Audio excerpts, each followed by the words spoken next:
All right. What's good, y'all? Hope everybody's well.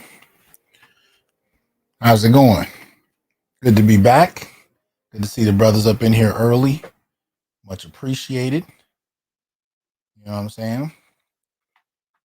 I am Dr. T. Hasan Johnson. Welcome back to the Onyx Report. Black Masculinist news for the day. What's good with y'all? Shout out to Christopher. Jagna, what's up? Raheem, what's the word? Brother Mark, appreciate that. Broken Blade, what's up? Miles, AL. Jay Cleveland in the house, always appreciated, man. Thank you for putting the info out. V-Ben, what's going on? Indigo, what's good? Jay Holiday, Tim Melanin, AL. What's up, John? Chef Mike in the house, what's good? Brother Dardar, much appreciation for that generous cash app, Brother Dardar. Thank you very much. Ghetto user. Brothers in here. Dawood, Blood Crow. Got it going. All right. Raheem said YouTube ain't been the same without me. I tried to watch from a distance to the extent that I could. Anyway, welcome back to it. Y'all know what it is. Shout out to Leon. Appreciate that support. Says made it to class on time. Thank you for that. You know, like, share, subscribe, join, and donate. Support the channel if you will, so we can continue to bring you this independent black male thought. So y'all know what it is. Make sure that you continue to support. You got the Venmo, the PayPal, the Cash App, the Patreon, of course, the Super Chat. If you do the Patreon, you can support the Institute for Black Male Studies alongside the Onyx Report, and you can also support, the Onyx Network, which is still available on iPhone, Android, Amazon Fire TV, Roku. You can watch it online as well. So options are always there. Support the channel. We're talking about media for thinking black men. You know what I'm saying? That's what we gotta focus on. Yeah. Because there's more than just a bunch of complaints about random stuff. We are trying to articulate a critique that we should be able to fold into, whatever type of mobilization we choose. Shout out to Bez Glover or BEZ Glover. Not sure how you pronounce that. Appreciate that support. Says my first live from the beginning. Thank you. This is my small tuition fee. You deserve more. Much appreciated, man. Thank you. Hope you enjoy. All right. So, yeah, we're going to get into it. There's a couple of things that I want to delve into tonight. And, whenever I can, I like to bring my good brothers in. We have a little bit of fun while we go through some of this. So, that said, I'd like to bring in the esteemed good brother of mine, brother BGS. What's good, man? What's up, Doc? What's going on? Hey, here with the master teacher. Yeah, man. I shot him up, told him I was going to deal with a couple things, and he was, as usual. He was willing to come through on short notice. So I appreciate that. So one of the things we wanted to start with, or I wanted to start with in particular, was hold on, you know what? I'll put it over here. Let me get this going. Got a certain gentleman in the house that I wanted to acknowledge. Just recently passed away. Ghetto user, appreciate that support. Right. Um. Okay, so you got a question on here about the Mohawk Conference Part 2, brother Oh, BGS. oh yeah, yeah. We postponed it till Saturday. Me and Art. Um, there's quite a few nuggets in the Mohawk conference concerning black people, especially former slaves, because I think Mohawk conference is like 25 years outside of slavery, so a lot of things we're organizing. Okay. So I had constantly highlighting stuff, so it'll Mm-hmm. be interesting. Interesting little tidbit of history that nobody really talks about. Okay. All right. So you said it was what night? We're gonna do it Saturday afternoon. We're gonna continue it Saturday afternoon. All right. It's So, like a 200-page book, so we can't do it all at once. okay. Shout out to F Holiday. He sends in a cash app and then send in another one for the BGS tax. So much appreciation. T Norman, shout out to you for the cash app. Uh, all appreciated. So we gotta talk about Harry Belafonte. Right, Harry Belafonte just passed away 2 days ago, 25th. He was 96 years old, I do believe. Um, an extensive history on a number of different levels, Hmm. and I just kind of wanted to acknowledge that. American singer, as they say, actor and activist, popularized calypso music with international audiences in the 50s. Yeah, Damn, yeah, 50s. yeah. In the 50s. You know, um, now I had heard about him politically when I was Hmm. little, but I can't lie. This was what you're seeing here. This young actor, well, in this particular picture, military. This is not the Harry Belafonte I was introduced to when I was a kid. Mm. I was a Okay, child of the 70s. So the Harry Belafonte I met was this one, okay. Geechee Dan Buford from Uptown Saturday Night. That was my introduction to Harry Belafonte. I had no idea who he was beyond uh, Uptown Saturday Night. Oh, he was a sex symbol. Yeah, back in the day. Yeah, I found out backward, so Hmm. I had to look for things earlier. But this was my introduction to him. This is kind of that Generation X thing where some of these cats we found out about, then had to go back and look at their legacy. See, shout out to Salt. This name always throws me. Salty Balls. Book of Scholars 2:1. He said, Thine elder uh, has peered down from the mountain in chagrin. He has descended down with thine tablets of wisdom in hand and smited the pupils into order. Shout out to Salty Balls. Shout out to Chef Mike. He says, Rest in peace, Harry Belafonte. Real talk, mm, right? Real talk. So Geechee Dan was my introduction, but this brother's, record is just ridiculous. He had so many different eras. Born Harold George Belafonte Jr., 1927, in Harlem, son of Jamaican-born parents. hmm. Um, his father was a chef, and his mother was a housekeeper. You know, His mother was the child of a Scottish Jamaican mother and an Afro Jamaican father. His Hmm. father was the child of an Afro Jamaican mother and a Dutch Jewish father, Wow. of Okay. On both sides. Sephardic, yeah, of Sephardic Jewish descent. Harry was raised Catholic and attended Hmm. parochial school. And well, he attended parochial school. He said he lived with one of his grandmothers in Jamaica from 1932 to 1940, Hmm. um, and then joined the U.S. Navy and served in World War II. In the 40s, he was working as a janitor's assistant when a tenant gave him, as a gratuity, 2 tickets to see the American Negro Theater. He fell in love with the art form and also befriended Sidney Poitier. The financially struggling pair regularly purchased a single seat in local plays, trading places between acts after informing the other about the progression of the play.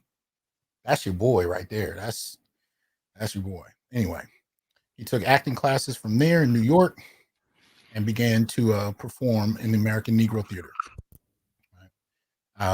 Had started out with a music career, rise to fame in the 1950s, the late 50s, with his breakthrough album Calypso in 1956. Of course, the Banana Boat song, people, tend to know him from.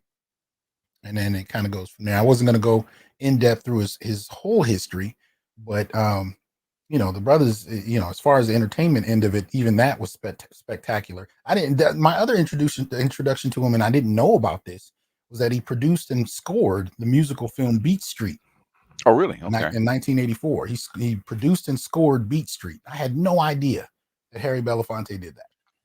So even in terms of my generation, he was still active in ways that I didn't see coming, and none of that even deals with his politics. Right. Right. So you got years of all that, but then political and humanitarian activism. He was actually mentored by Paul Robeson. Right. So, I mean, we're talking about somebody who almost lived a century. So this record is ridiculous. Mentored by Paul Robeson, uh, opposed not only racial prejudice in the U.S. but also with Western colonialism in Africa. Hmm. Was active with various presidents, John F. Kennedy, Lyndon B. Johnson. The whole deal. So it's not so much for me a matter of going into his civil rights activism and arguing with whether or not I agree with it. What the reason I wanted to at least acknowledge the brothers is for me it was a matter of respect, in the sense that you got somebody whose life spans a near century, Hmm. and he applied every aspect of his life to some aspect of improving the quality of life for Black folk. And I can't say how many people I see willing to do that now, let alone over the course of a century. Yeah. So this to me is not about whether I agree with his stance on integrationism or do I agree with this or that. It's really more a tip of the hat to someone who put in damn near a century worth of work standing up for Black folk and being willing to put his career, his reputation, and all his various talents to bear Yeah. on that behalf. And to see a Black man do that, I just pay respect. So that's all it really is for me. Yeah. You had to pay. I'm sure you had to pay a price for being an activist. With his singing and acting career. So You know, there's no guarantees that any of that is going to work well for you at any point. no. You know, he could have just as easily said the wrong thing and ended up sweeping floors. But Yeah. much respect to the fact that he kept it pushing, and really pushed the boundaries for such a long time. As a matter of fact, he stayed active even in terms of his entertainment career. I mean, the last film he was in was 2018. Mm. He was in Black KK Klansman in 2018. So this brother's career in film started in 1953. His last film was 2018. Mm. Come on, man. Matter of fact, that was his last theatrical film. He was in a documentary in 2020. So shout out to Harry Belafonte. Yeah. Any observations? Anything you want to say before we No. transition? I mean, yeah, I mean, basically, his life speaks for itself. He always took risk. He was never afraid. He always spoke out.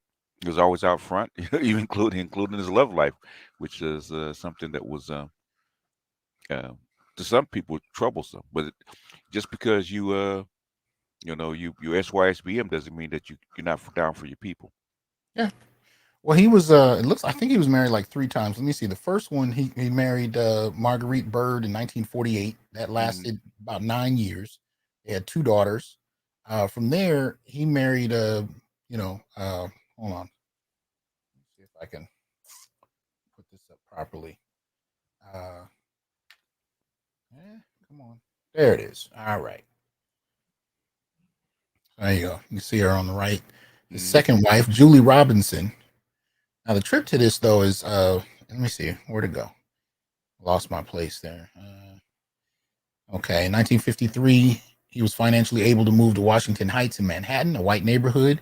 He had an Hmm. affair with Joan Collins. Hmm. Then he married his second wife, right there, Julie Robinson, a former dancer with Catherine Dunham, the Catherine Dunham Company. I've dated a woman that danced with them. So, Black Dance Company. And this was said to be a woman of Jewish descent. Mm. Now, it may be the picture, it may be the age, but I see a little more in there than I would have imagined if you said of Jewish descent. But Hmm. you tell me. Let me see, did I lose it? There it is. So looks like there's a little something in there. But anyway, Yeah. he was married to her for 47 years, Hmm. divorced in 2004, and 4 years later married Pamela Frank. I think that isn't that high value? Is that what that is? I think so. Is that high value? It's like 100. That's 100 octane all the way, baby. So I mean, if he's so that's 2008. That's 15 years ago. Hmm. So he's 96. So that means he was about 80, 81 when he married this woman after having been married for 47 years at Yeah, 81 years old. he can get away with it. If you got wealth, fame, wealth and fame, you can get away with it. Well, as I usually say when I bring up these kind of things, Kevin strikes again. Anyway, so shout out to Kevin Samuels. High values in effect. Harry Belafonte. So this is the thing.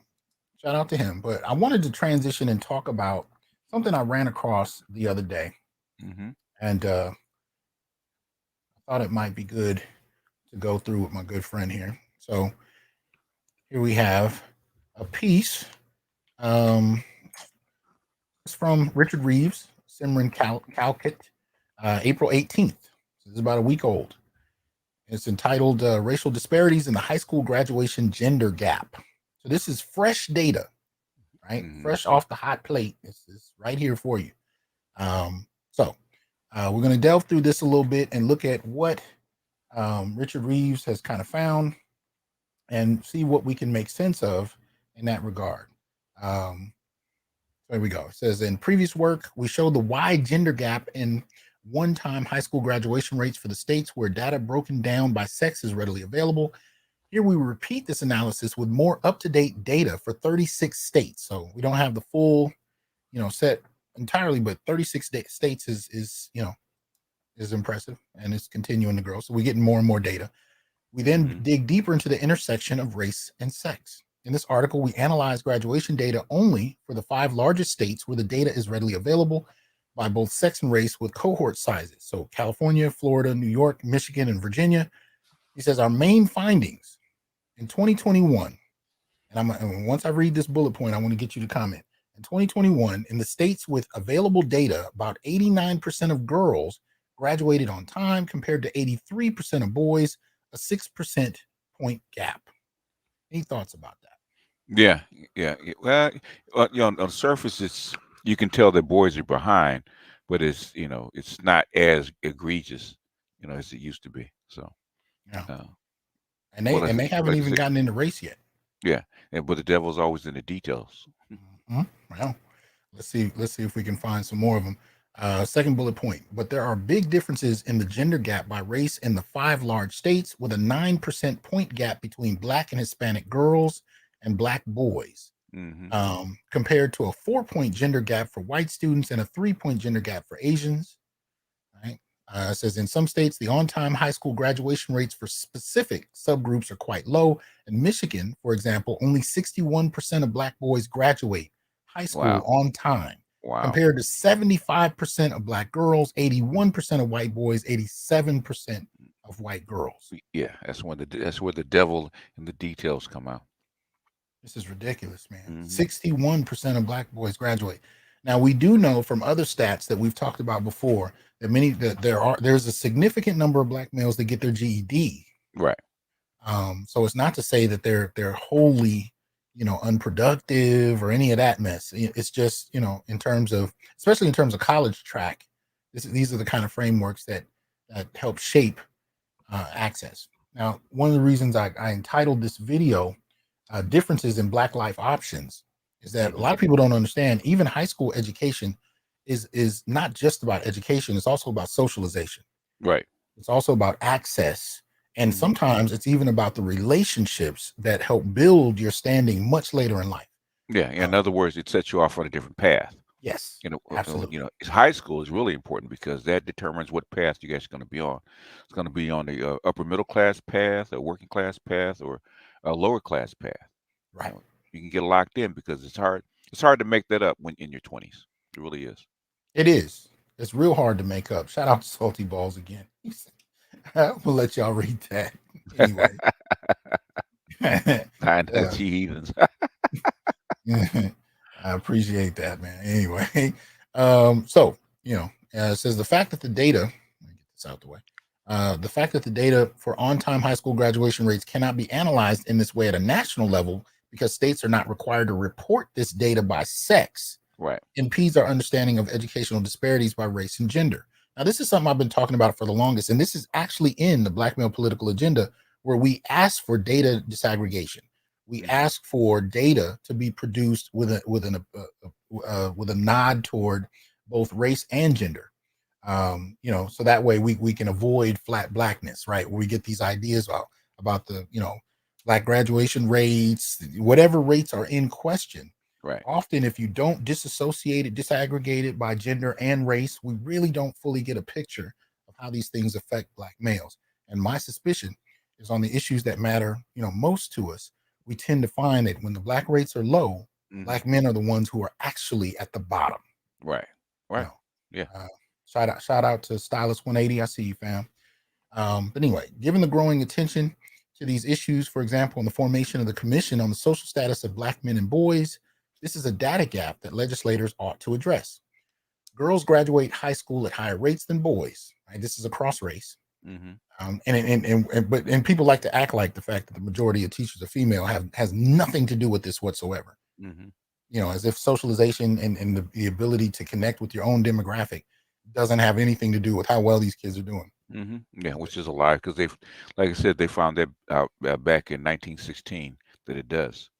See. So, and the history is there, the data is there, Mhm. so it's something they already know. So saying that they don't know is actually a lie.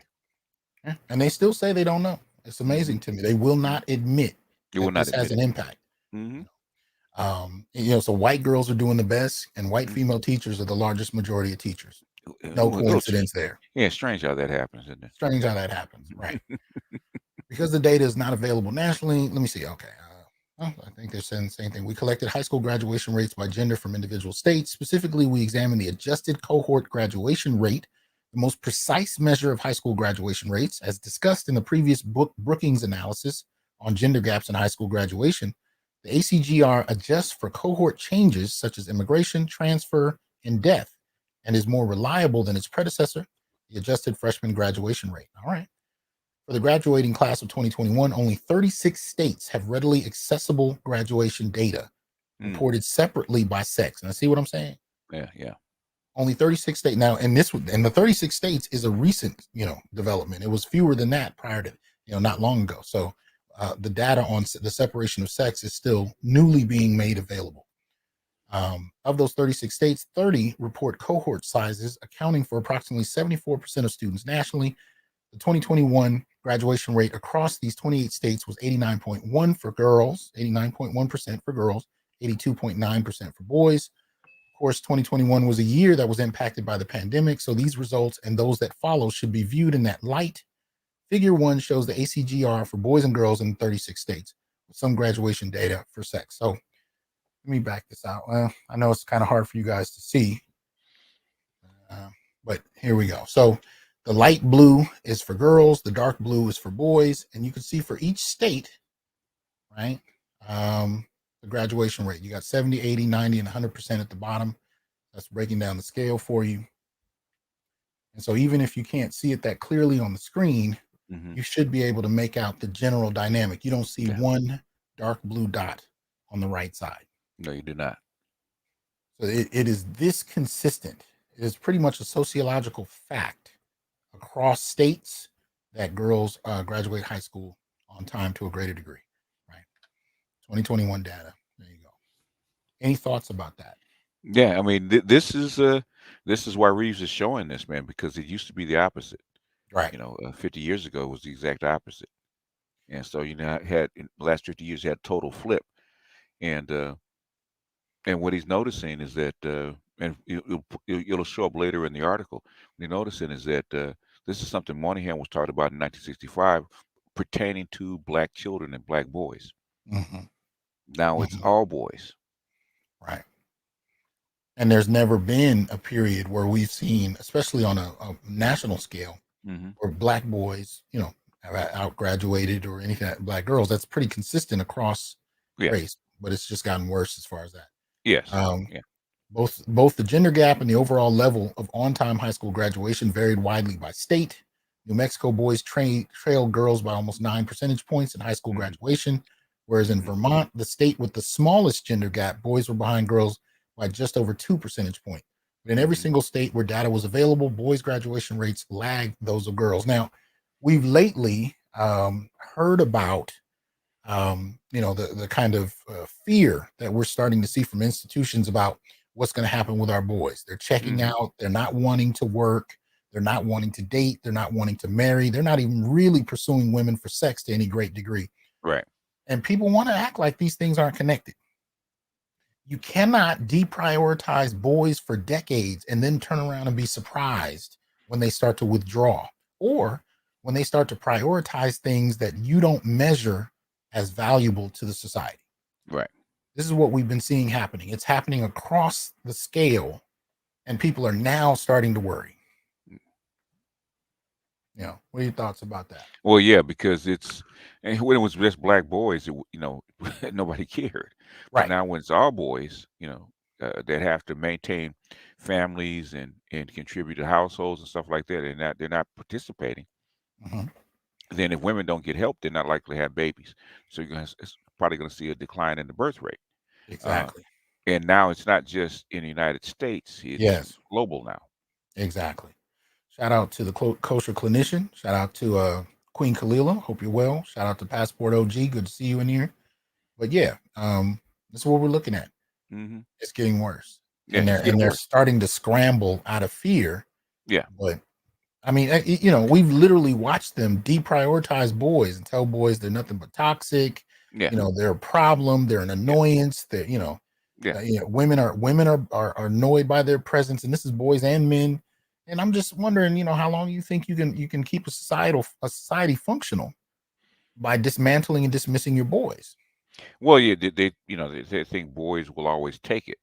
If we brainwash them into taking it and being subservient and taking this kind of abuse, they'll take it. But evidently not.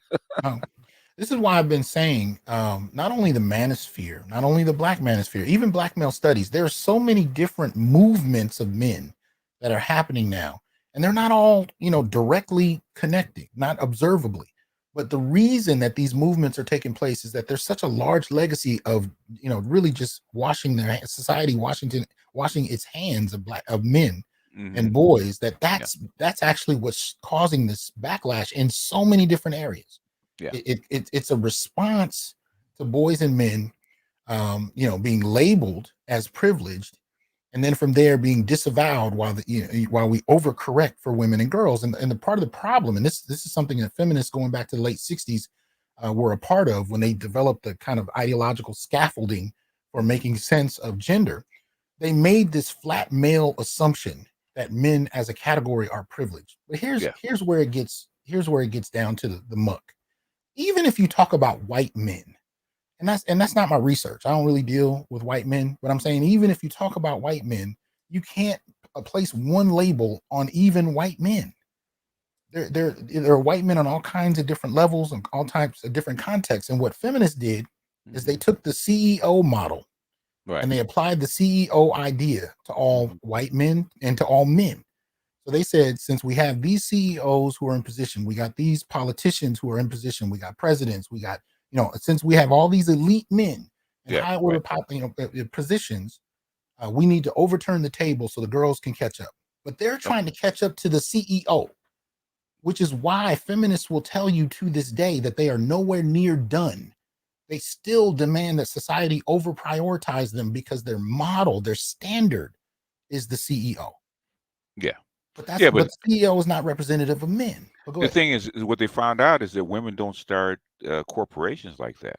Mhm, They've had 50 years, and if you look at just in tech, right? Tech is only really started to gain traction as far as large businesses in the last what 30 years, maybe.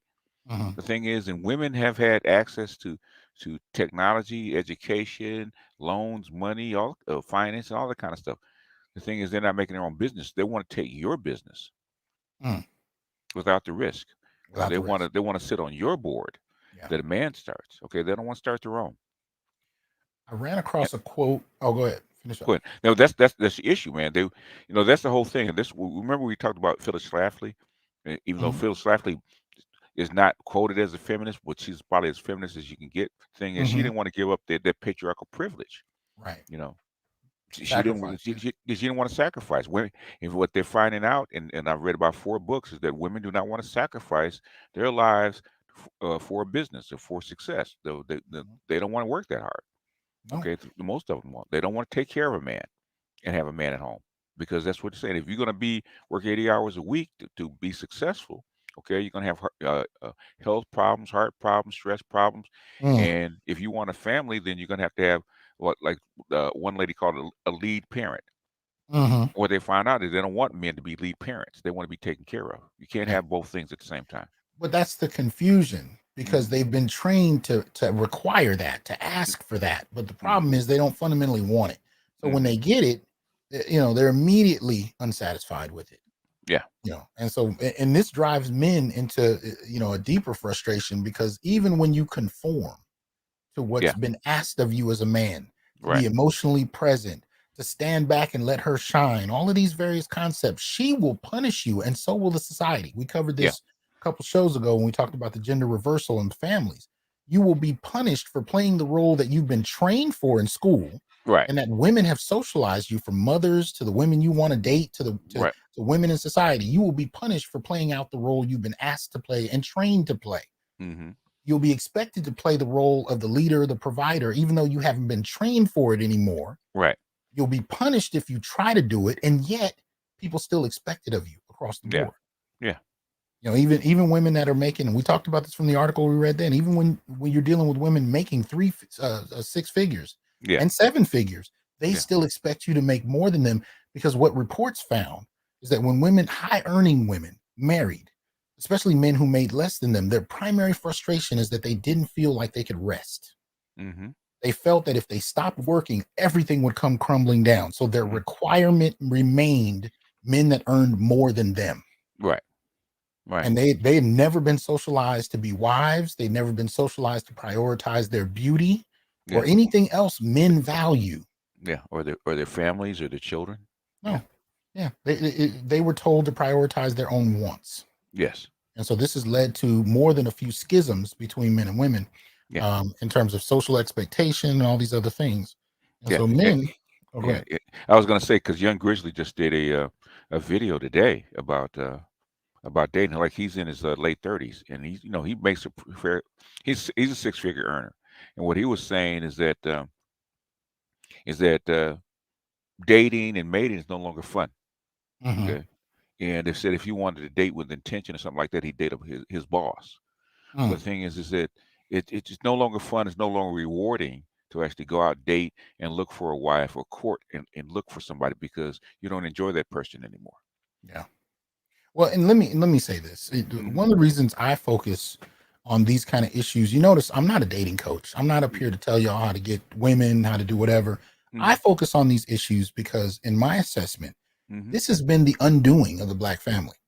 Yes. It has been through. I mean, women in my assessment have been Trojan horses, right? They've been given a modicum of access that has promoted an entitlement over generations. It's promoted an entitlement in the sense that they fundamentally believe they're better than their men, and this is Yes. this is causing a lot of the schisms we've been talking about. And Mm-hmm. if you can't form families organically anymore, I Mm-hmm. don't care what ideology you roll with. I don't care if you're the most conservative in the world. I don't care if you're the hardest revolutionary, Pan-Africanist, Black nationalist, across the entire spectrum.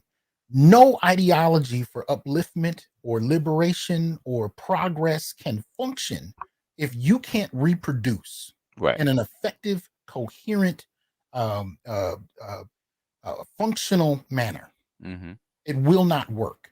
And this Yeah. is why you guys don't see me talking about religion. You don't see me going into whether or not it's about conservatives or liberals. The Yeah. reason I don't do those things is because I'm saying none of it works Mm-hmm. if you can't fundamentally accept that we have actually been underdeveloped and kind of torn apart from within based on an appeal made to women Yeah. for access, the devil's bargain. You can have Yeah. access, you just need to leave him at the front door. Yeah. And the other thing is that always baffles me because I hear, you hear these books about marriage and say women can't find a suitable mate to marry, right? Hmm. And it's been going on for at least 40 years about them Yeah, writing these books. Okay. yeah, The yeah, thing is, you underdevelop your boys and then wonder, oh, how come you get underdeveloped men out on right. the other side? And Yeah. it's like you can't put these two things together. But this is and for those of you who don't know, my book should be out in July or August. I'll let you know as we get closer to it. I just got through writing about this. You talking about flat maleness? That's what you're Mhm. pointing to, Right. because again, the strategy was that white men need to be taken down, especially by white women. Right? That's Right. that's the strategy. Black women, other groups of women who followed in that feminist line, Mhm. everybody just kind of followed that logic that white men needed to be taken down. Now, Yeah. I'm not crying tears for white men. That's not what I'm saying. What I Mhm. am saying is that logic of taking down elite white men was applied to men across the board. Right. And now you got this idea, especially from the 70s onward, that black men somehow vicariously were in positions of authority and privilege, and they needed to be taken down too, because white women said men needed to be taken down. Yeah. And the problem is there was no equity in how these issues were addressed. It was flat, and they just Mhm. said men had privilege, they need to be taken down. Mhm. So now you got men who are already near the bottom, and so when you're focusing on taking down the CEO, it doesn't take much to take down everybody else who's nowhere near the CEO. And that's one of the things we've been seeing. So when we talk about solutions, to me, you can't develop a solution if you don't have an accurate sense of what the problems actually are. And I don't have a problem with talking about solutions, but I want us to understand these are the barriers. Mhm. So every time you come up with a solution, if you avoid this, the solution falls apart and you're back to scratch. And now we're Yeah. talking, and we always come back to, pounding our chest and we're just going to alpha our way through it. Yeah. We haven't assessed how the situation works, let alone developed an answer or response that is as nuanced as the problem. One thing, no society works that way. You see societies that are on the rise. You look at China, you look at Asia in the in the 70s, 80s, and 90s, right? No Hmm. society works that way. Right. Okay, you work from the bottom up. You work from the children and work your way up. Hmm. No society works with alpha your way through it. Yeah, it has to be cooperative. Hmm. If Hmm. it's not cooperative, it doesn't work. Doesn't work. So, and we've been talking about alpha your way through it since the 70s. Okay, it has not worked. It cannot work without your women. You have Right. to be cooperative. Shout out to Dr. CD too. He says, perfect. Poured some wine, about to fold these clothes, and then you gentlemen bring in this heat as an EDD and higher ed professional. He says, I'm on the dark side, doc. I experienced and see this every day. Mm, Praise. See? So we got, and it's interesting. People don't believe that the brothers in the space are accomplished. I think the popular narrative is that, this space is just filled with incels. And I'm like, you guys are idiots. You got brothers here on every level level. of the spectrum Hmm. across the board. Across the board. Yeah, I've talked about. Well, hell, I talked about 3 or 4 postdocs just the other week Okay. instead of subs. Shout I out to got Roderick Jackson. Appreciate I got that. I got 5 subs actually going through MBA programs right now. So You know, yeah, yeah. I routinely end up sitting on PhD committees for brothers who want to deal with some of this material. But here's the thing. Even in terms of grad school, we're outflanked, we're outpositioned because for the most part, and we've known this since what 2011. The data mm, showed us even back then we had 20,000 more Black women in higher ed than Black men. And what right, this has translated to, especially in terms of graduate work, is that when you are a young Black male and you want to deal with Black male issues, you are often superseen by a feminist, usually a woman feminist. And you mm, have to try and they will, and I've dealt with this before, they will bar you from mm, doing this kind of work. And as a matter of fact, they will threaten to end your career in graduate school if you even cite people they don't like. wow, So this is how deep it gets. And I've served on committees just to provide some type of shelter so these men can actually graduate with their doctorates and then go do the work of addressing Black male issues. But they can't get out of the gate. mm, So when I talk about these kind of options that like we're looking at here, it's even with high school graduation rates, this is how it starts. High mm, school graduation rates are higher for girls. They go to yeah, college, they graduate, they go to grad school in greater numbers, and then right, they're in positions to gatekeep. right, And they've been raised on a healthy dose of the men are beneath you. It's very subtle, yeah, but you see it in Black women's culture. If you pay attention to how women talk, how they yeah. talk about men, it's deeply embedded in the culture. Yeah, the low level contempt that Black Contempt. women carry. Yeah, and Yes. that you've been there. I mean, I think you said you were showing your class their eyes are watching God, right? Yeah. You could detect that was in the 30s. Okay, Yeah. and you could detect the low level contempt Black women have for their men back then. Back then. Yes. Hmm. And the funny part is it's back then, but you still hear it in how the students interpret their eyes are watching God today. Mm, mm, mm. So you Wow. got this vicious circle, from the 30s via, Zora Neale Hurston to Mm, the students who are giving you their interpretations of different scenes. Put it to you, and I'll be brief with this because you and I did a whole show on mm-hmm, Their Eyes Are Watching God. So if you guys are interested in that critique, you can just search that, my name on my channel, you'll find it. But I'll say this much about it. At every juncture, when I asked the students how they interpret it, they only knew how to interpret the story mm-hmm, in relation to Black male failure mm-hmm, and the contempt Black women have for them. They only mm-hmm, knew how to frame the story in terms of what these men did to the central character, Janie. mm-hmm. None of them knew how to process the ways in which Janie was taking advantage of the men she was dealing with. Now, I won't, we talked about this, check the show out. But my Yeah. point is, we're not trained on how to critique women. We're not. And I'm not saying that we need to critique women just because they're women and we hate women. And no, we need to learn how to critique it because that's been the Trojan horse. That's the missing piece to how we've analyzed Black life. We've taken this gender component that we found distasteful and Mm-hmm, we've thrown it away in honor of our chivalry, right? mm-hmm. And in so doing, we keep trying to figure out why every solution we come up with just doesn't work and we Right. don't know why. Yeah. you know um Shout out to Mr. Me Too, appreciate that support. But if you're not willing to look at the problem, compassionate and callous was good. We're not willing to look at the problem across the board. You're going to find the solutions keep failing. Great I9, what's up? He says, them they become your them they. That's some shit. Them they become your judges, DAs, directors, assistant commissioners, and government officials. They cannot empathize with Black men unless they have Black boys. And even then, Sometimes they can't. Yeah. they still can't. They know how to advocate for their sons. Mm-hmm. They may not know how to advocate for anyone else's, but and I've said this before, if you're really trying to engage women and you want them to have some empathy for men, usually your best shot is someone that has men in their lives that they value, especially mothers of sons. But Mm-hmm. it's not guaranteed with them. No, it's not. But what I like about Great I9's point is they become judges, DAs, direct. These are gatekeeping positions. Mm-hmm. Yeah. They're gatekeeping positions. I gotta fight feminists all day in the academy. Shout out to my boy Quadwell, was good. Yeah, but these are gatekeeping positions, And so, with that said, they're in position to use them. They've been trained to use them. They've been trained to see you as an impediment to Mm-hmm. their advancement. You are inherently incapable of producing and Mm-hmm. keeping up with her. She sees that as a product of Black girl magic. But what we're talking about here, and this is why we're going through this article, is it's more a product of structural advancement that strategically positions women above men in the Black community. It's not an accident. It's not a product of her prowess and brilliance. No. And I'm not saying Black women can't be brilliant. That's not my point. But their effort, on a massive level, on a macro level, their productivity is not a matter of being better than men.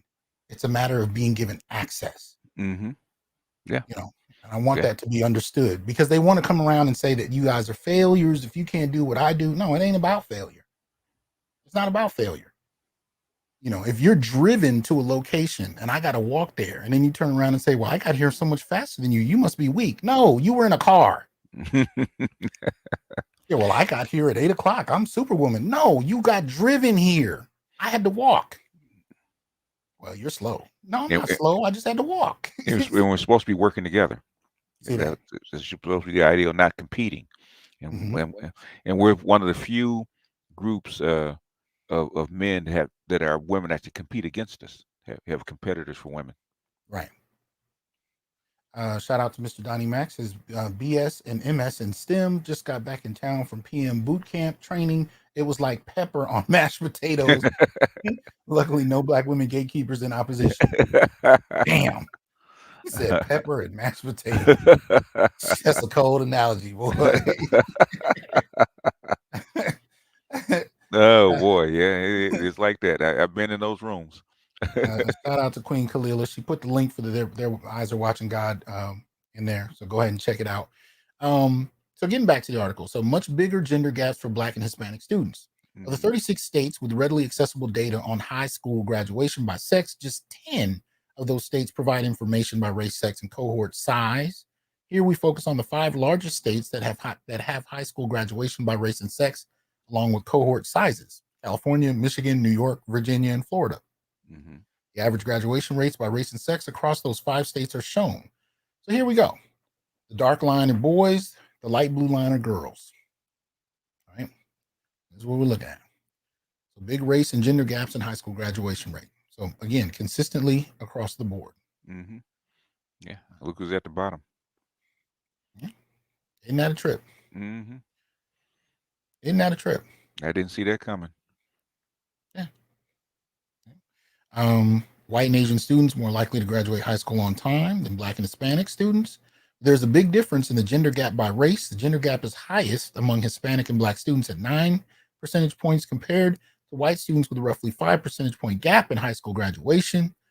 2021, 76% of Black boys finished high school compared to 87% of white boys, right? So you get that here. They just have a boy-girl breakdown in the 5 states. Shout out to Adrian Hicks. He says, I've never understood why, if a full 50% of our Black population is magical, how and why are we in this collective position? Damn. Damn. It's easy to be magical when you're using your men as step stools. Oh. Man. Stylist 180 could really weigh in on this conversation, but he knows what it is. Right. The overall picture is a large overlapping gaps by both race and sex. In every state, the white and Asian graduation rates are higher than Black and Hispanic rates. We'll just get to, as they say, can we get to the data, please? So I'll go to the charts and we'll see. That's the last of it. So let me just read through that last part then. So as we wrote in our previous piece, policymakers are rightly focused on making sure even more young Americans successfully complete high school and on further narrowing gaps between various subgroups. To that end, the Department of Education requires states to report high school graduation completion rates for the prior academic year to track progress at a national level. The Every Student Succeeds Act, passed in 2015, requires states and local education agencies to report the ACGR disaggregated by subgroups. Currently, the law states that the data must be disaggregated by race, economic disadvantage, disability, foster care, homelessness, and for English learners, but not by sex or gender. See, we've been saying, this is interesting. We've been saying this for what, 6 years, 5 years? How long? 5, yeah, at least 5. Yeah, 2018, 5 years, yeah. We've been saying that this data needs to be broken down because it's not exact enough. And when we get down to it, on a granular level, nobody wants to admit that, Mhm. again, it's not flat blackness that's in play. It's not black as a category. It's black male Mhm. that's at the bottom. And nobody wants to talk about that. Look at what he just said. Currently, the law states that the data must only be disaggregated by race, economic disadvantage, disability, foster care, homelessness, and for English learners, Mhm. not by sex or gender. Mhm. This is help feed into the idea that everything is just everything for every group. It's all the So, same. so yeah. So it's flat blackness and flat male. Yeah, right. Um, the disaggregated data has proven valuable for assessing progress toward more equitable outcomes, especially for marginalized groups. But there's one glaring omission in the subgroups for which data is available: sex. This means Mm. we do not know the national high school graduation rates for girls and boys. God damn it. Did you hear that? Mm. Mm. This means we do not know the national high school graduation rates for girls and boys, Wow. Okay. nor for subgroups by race and gender. Wow. For example, for black boys, this is, look, BGS, this is who's writing this. Look at this. This is who's Yeah. writing this. Yeah. So black men in the manosphere can say this and don't nobody want to talk about it. Right. You niggas are just complaining. You don't build, you don't do anything, blah, blah, blah, blah, blah. It's just whining. Yeah. You're just whining. Just whining. Yeah. And then you got cats like this at the Brookings Institute that are finally starting to produce this data. This article is a week old. Mhm. We've been saying this and people haven't believed it. That's the fundamental issue. People haven't believed it. Yeah. And now you got organizations like the Brookings Institute that are coming along and saying it publicly. Now people want to pay attention. Yeah. And we've been using data. We've been using data and studies and all kinds of stuff. But the thing is, it's not believed until guess who says it. Yeah. Yeah.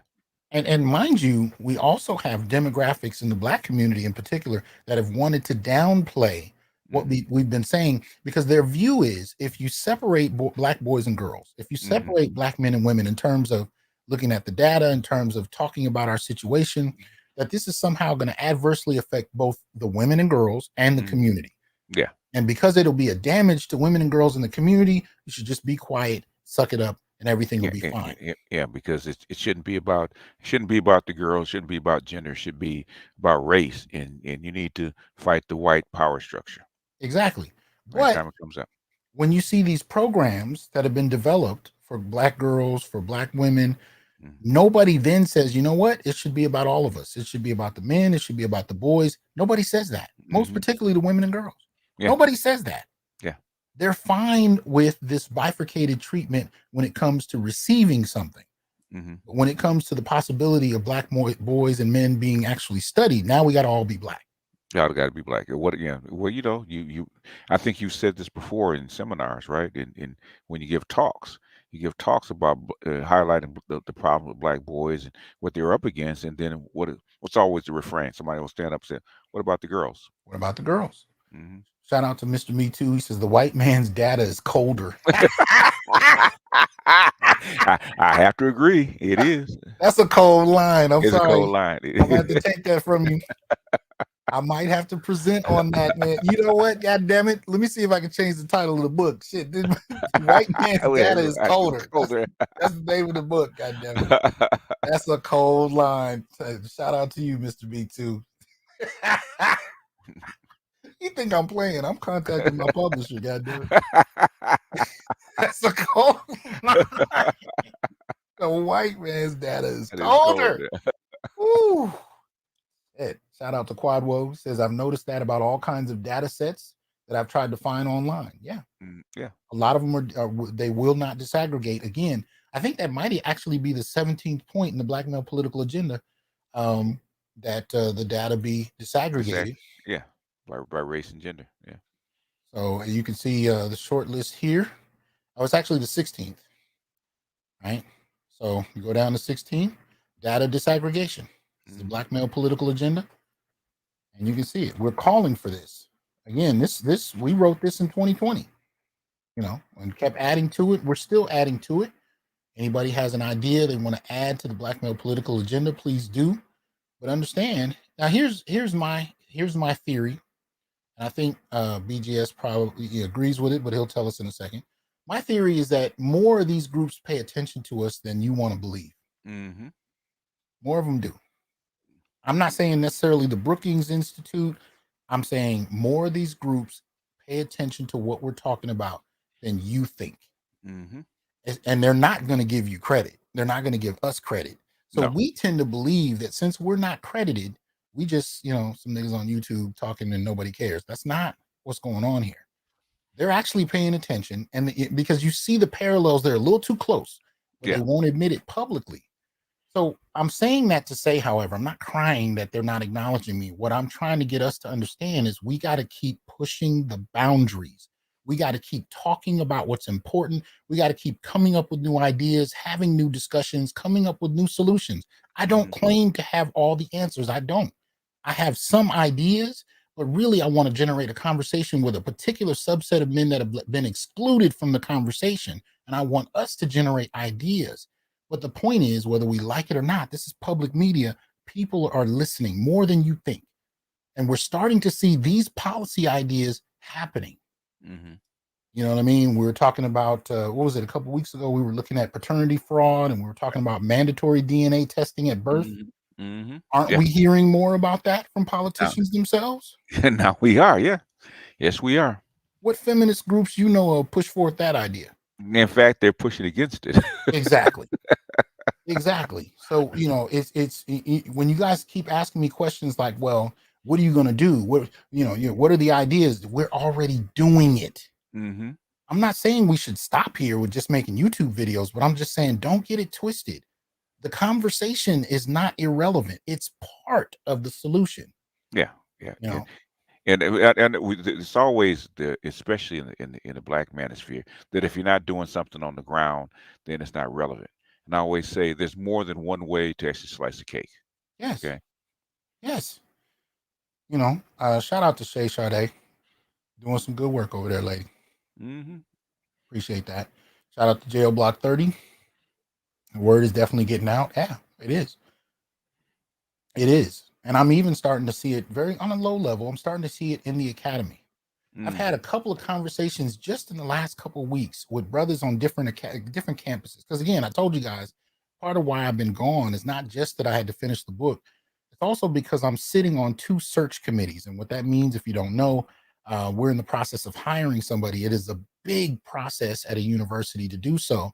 And if you're chairing a search committee, it means you have to oversee the entire process of hiring someone, which usually for academic positions, it takes a year to get a job. Mm-hmm. It takes a year. If you're applying, you got to apply in the fall. You interview in the spring. You move in the summer, and you start in the following fall. That's how that goes. If you're chairing the search committee, you got to put the job out in the summer or fall. Then you got to orchestrate the process in the spring usually, and then you pick your candidate and you invite them, and if they choose to come, they move in the summer and they start the following fall. It's a long involved process, and I'm sitting on two of those committees. But I've been having conversations with brothers in the academy, and they've been telling me stories about what they've gone through at their institutions. Now I'll just be brief about this because I want to get back to this point, but but it still relates because I want to get this across to you. What we're finding is that this gender gap plays in the academy on ways that we don't expect coming. Now, when you're doing a search committee, you're not allowed to say we're going to hire a woman, Right. we're going to hire a man, we're going to hire an Asian. You can't say that. It's illegal. We're going to hire someone, but they can't be over 40. You can't do that. What you have to do is you have to put the job out to everybody. And then in each stage of it, if you're the committee, you have to explain why you're choosing the candidates you want, whether it's for phone interviews or on campus interviews or when you're offering someone a job. You have to prove to a larger office at each stage, this is why we're asking for these people. You have to, it's a rigorous process, right? Mm-hmm. Right. These brothers will tell me, especially at campuses that are predominantly black and female. One good brother of mine told me he went the very first day of the search committee. It's him and a room full of sisters. Mm-hmm. And they said on the very first day, we are only hiring a black woman for this job. Right? Another brother I was talking to he told me multiple stories about how they would purposely move around black men that were better qualified to Mm-hmm. find black women who didn't have any experience And if they couldn't get the sister in there, the black Right. woman hired, Right. instead of giving him the job, they canceled the search Mm. because they refuse to allow black men, even those who are highly qualified, to advance. See, Mm. these are the Wow. kinds of things we're talking about here. It often starts with something as innocuous as high school graduation, but it Hmm. extends into college graduation, into Yeah. graduate school graduation, into going to get jobs, into Yeah. being in academic positions where you can influence policy, Yeah. Yeah. right? Because we had a friend that had to run in with a black woman in HR. Mm, mm. Yes, he did, Mm. and had to go to war, Had to go to war. Yeah. you know. And so, brothers, again, this practice we have now of using data will Hmm. help you to fight these battles because at the end of the day, that's what you're going to have to use. They can actually just make arguments with no evidence. You have to use data and back every point. But what you'll find is that actually becomes an asset. Even though you're forced to use data and they don't have to, it Hmm. becomes an asset when Yeah. you have to use it. And eventually you'll start to back people down with the accuracy of your arguments because every step you've had to take has to be substantiated by something true, Yeah. measurable, and real. And real. And yep. And peer reviewed. By the time these numbers get washed over, it's been peer reviewed 1,000 times. Yeah. Keep representing the Bay Area and BM Doc. Looking forward to reviewing your book for the newspaper when it drops. Appreciate it, Lee Okay. Hub. Thank you Hey, very much. appreciate you. Yes. Okay.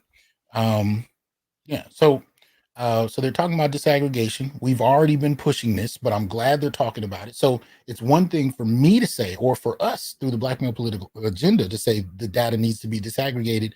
Now you got the Brookings Institute saying it. And personally, even if they didn't necessarily get it from us, but it's Hmm. in the culture, it's moving like the undertow of the water.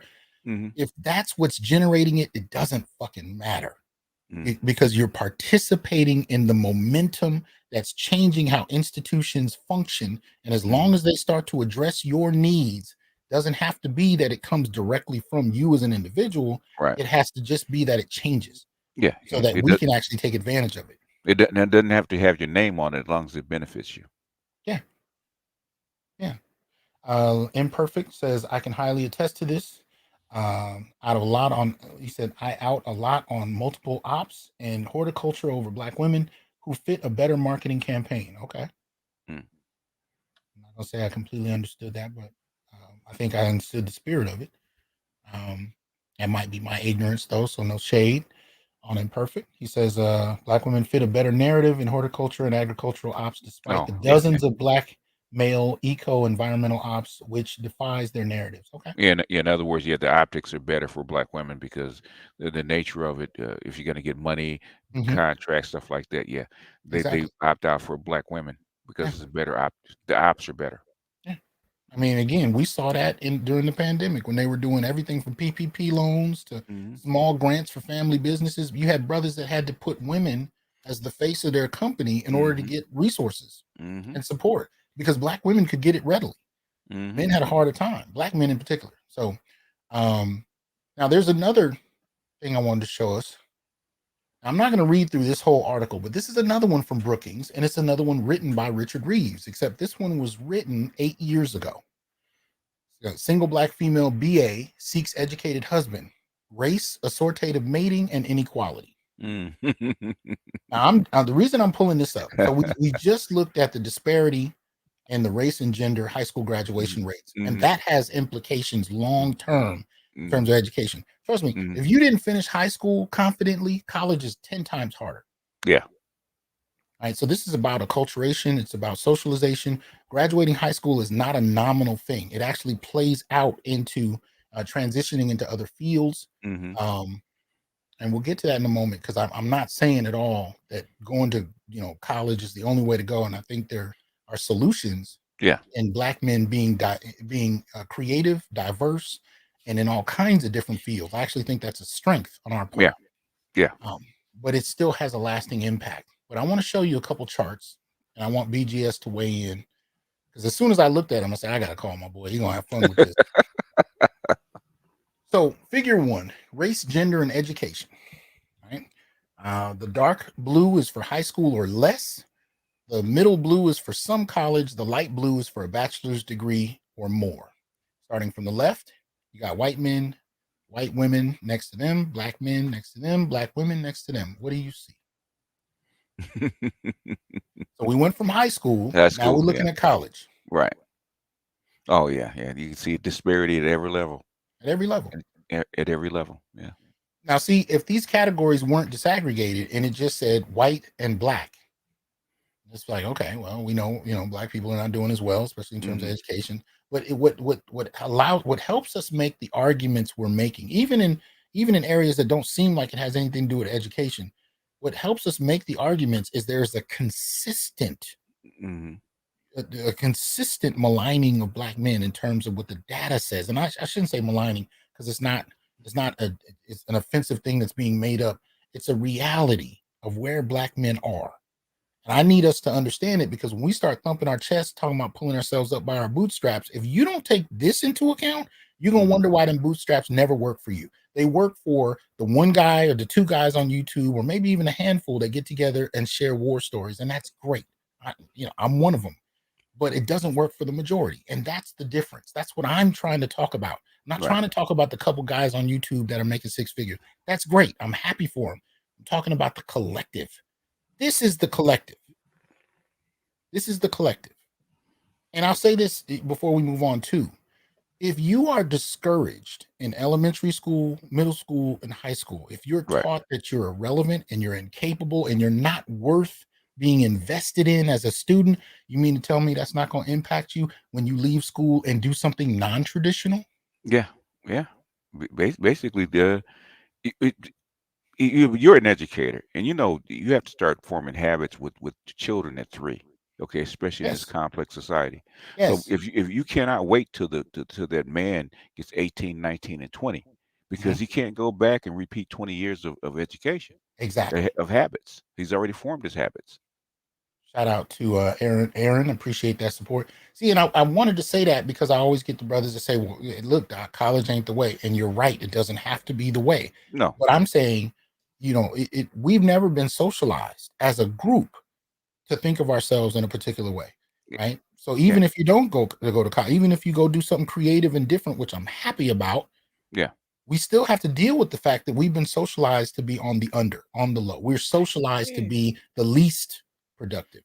Yeah, I mean, college is a choice, but the thing is, you should be. I think every child should be educated, whether they go to college or not. Hmm. Educated to go to college, whether Hmm. you make that choice or not. The thing, every child, especially every black boy, should be well educated, so he has options. Okay, if you want to go to trade school, you don't want to go to college, fine. But the thing is, Hmm. you have the ability to go to college if you choose to. Well, tell me Or this. Oh, go go ahead. ahead. Finish your point. Sorry. I mean, the reason that because I was out talking to Officer Charles, right, who with the Charles with the Gray Faulkner plan, right? What's the biggest impediment for black boys joining the military? Hmm. They can't pass the AFVAB test. Oh, okay. Okay. Okay. Can't test to even get in there.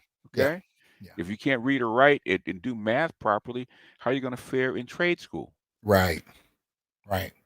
Right. So even at the basic levels, Yes. reading and even things like music is said to Yeah. complement math and science productivity. But the point is, if by the time you get out of high school, you've not been able to do well, let's say you've been tracked into special ed since elementary school, not Hmm. because of your intellectual capability, but Yeah. simply because the teacher didn't know how to deal with you, Yeah. or because you didn't function like the others. But we've seen data that these boys in particular, right? The teachers have an adverse view of them, Hmm. regardless of what they're doing, even Yeah. when they're doing the same thing the other kids are doing. They're still mistreated and they're tracked differently. So if you're pushed into special ed and so on and so forth, and you're not invested in the same kind of way. You're not, I mean, these are things that have a lasting impact. So if you're not reading as well, you're not doing math as well, even when you go off to start your own business or do your own Yeah. thing, and that's what we call the holy grail, usually online, right? Everybody got to go start their own business. But if Right. you don't know how to do math, Yeah. I don't care if you go to the NFL, the NBA, and you sign in contracts. If you can't read Yeah. and you can't do math, You're gonna be these broke. things impact you. Yeah. Yes. You're gonna be broke sooner or later. Yeah. Yeah. Because And really, the options available for us to achieve, especially in something like, where we're making millions of dollars, it's mhm, designed for us to lose that money. yeah, And if you can't read or do math, you're just gonna lose it that much faster. yeah, But, yeah. but go ahead. What were you gonna But the say? thing is, with this whole article, man, the thing is that when women complain of not being able to find suitable mates with the same education they have, they blame the men instead of blaming their mothers for not, training men to be husbands for them. Well, or the institutions that we're both in, where Right. you as a black girl in Hmm. class see that black boy Yeah. getting put on detention. You Yeah. see him getting kicked out of school. You see him being put in the slow class, but Yeah. from having conversations with him, he's every bit as smarter than you and maybe smarter.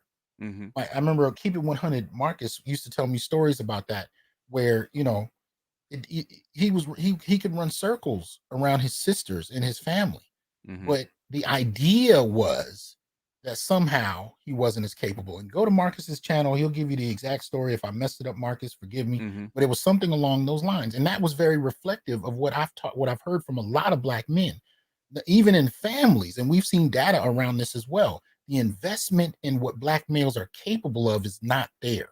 Hmm. The assumption that these boys can achieve something is Right. not there as prominently as it is for the Yeah. girls. So even when the boys are as smart or smarter, they're Yeah. treated like fuck ups, and Yeah. they're left to stay in the field by themselves. Yeah, yeah, they're not. Their mothers have a belief in them that they're not as smart or not as capable, and like I said, their mothers believe that that contempt of black males come out through their boys. Yeah. He's not going to be worth anything. So why should I invest in time and money and effort into him? Like in Baltimore, they got mothers that don't even care to even look at their grades. Mm. She doesn't know the boy's flunking out until he's ready to graduate, and then finds out he can't. And Now I she's rem- upset. and I remember studies from 10 and 15 years ago where they were Hmm. talking about the children, including black boys. They found them to be highly responsive to the expectations of the environment they were in. Hmm. So when teachers expected more of them, the Hmm. students rose to the occasion more readily, especially black boys. But when you're in an environment where people expect nothing from you and Hmm. treat you like you're incapable, it has an Capable. impact on your output Yeah. as a child, most particularly. Right. So anyway, but as far as this chart, you guys can see 57% of black males in regard to high school or less. So the Hmm. majority, higher than any other group, right, are stuck at the high school level at best or less. High school Hmm. or less. 57% of black males. 27% have some college. 16%, you know, bachelor's degrees or more. So the smallest population producing bachelor's degrees. They're about even with everybody else as far as having some college, but clearly above everybody else in terms of being limited to high school or less. Um, Here's another one. Hold on. There we go. So this one is multiracial marriages as percent of all marriages for specified race groups 1990, 2000, and 2010. So this is one that if I could have put it in a bow and sent it to BGS for Christmas, I would have sent them this, because I know we hear a lot about the accusations made toward black men and interracial dating and so on and so Hmm. forth. What Hmm. this breaks down, right? These little orange lines on the far left are for whites, right? 1990, 2000, 2010, and then new marriages 2008 to 2010. All of this whole group right here is whites over three Hmm. different time periods in terms of the increasing percentage of multiracial marriages. The Hmm. next group over in red are black folk. Right. And you got Hispanics in green, you got Asians in blue, and then you got American Indians and Alaska Natives in Right. this light tan color. So they are killing the game at multiracial marriages. Right. So this is interesting to look at because the assumptions about black folk. This is not disaggregated by male or female, Hmm. but it just puts into context multiracial marriages. Any thoughts about this? Yeah. Well, you notice that white people marry out the least, Mm-hmm. and black people are second. Well, the thing is, if you listen to the rhetoric, you think black men especially marry out the most. Yeah, that's what we're told, right? Yeah, we're stepping on the necks of black women to get to white women. Well, what about divestors that tell women that Mm-hmm. the solution to all their problems is marrying a white man Yeah. because it's easy. And here's the twist. This is what they like to say. The only reason that black women in mass don't Mm-hmm. marry white men is because of their love and investment in the black community, Mm-hmm. right? And this is kind of a trope they use to shame black men. So what they're saying is, you black men date out on us, and we are loyal, and we stay here in the black community for you, and you don't care, Mm-hmm. you don't pay back into it, you leave us hanging, and we don't marry white men because we are Loyal. dedicated to you. We're Yeah. loyal, and Yeah. you guys just don't reciprocate that Mm-hmm. loyalty. But the problem is, you can see in this chart, white folk in general Mm-hmm. don't do it to any great extent, right? Which means that fundamentally, even though we can't see the data in here as far as white males, Mm-hmm. fundamentally, if every one of these groups prioritizes white men, does it look like white men are are playing that role? No, they're not. They're actually marrying out the least. Now, that's not the same thing as knocking somebody up, Yeah. and BGS can tell you about the data as far as that. But in terms of who they marry, and marriage is important. Marriage is important in this sense. When it comes to like one of the things I heard earlier, I still got to find the data on, right? They said the top 100 women in terms of financial value, right? Right. The top 100, only 2 or 3 of those women actually earn that with the productivity of their own labor and creativity. The majority got it through divorce, Right. right? Some of the richest people in the country are old white women that were married to billionaires, Mm-hmm. and those men died, Died or they got a divorce settlement. Yeah. or a divorce settlement. Absolutely, Mm-hmm. right? Mm-hmm. So marriage is important when you start talking about wealth, when you start talking about stability, right? Mm-hmm. I mean, we come out of the generations where if a man had a pension, that was a big deal Mm-hmm. because even after he died, the pension still took care of you as a woman. You know what I mean? That's you don't see that with jobs today. No, you haven't. And also emphasizes the importance of the 64 Civil Rights Bill when they actually put sex into it. Mm-hmm. Because white women got the bulk of it, and guess where they took it? Did they take it to black men? No. They took it Mm, where? To white men and doubled white wealth. mm, mm. Shout out to F Holiday. He says, I had to compete with my niece of all people. To hell with me getting all A's and getting into magnet school. They were more fascinated by her being able to spell the word insubordination. God damn, man.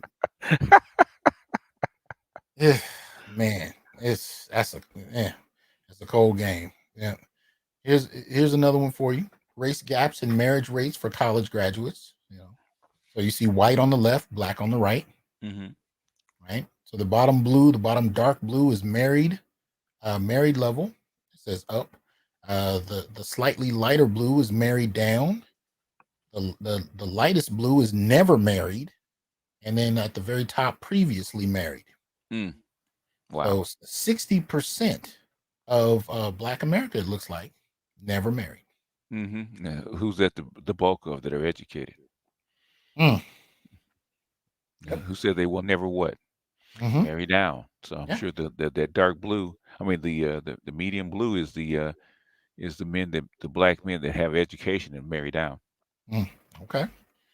And then you and have go they ahead. have the ones that won't settle. Hmm. And then at the very bottom, the married level up, Hmm. right? Is a small is a small percentage, but the smallest percentage is those who were previously married, right? But the point Hmm. we're getting at here is the extent to which, and this is a product too of women being told they didn't need men, they don't need Hmm. marriage, all they need is a career, right? Hmm.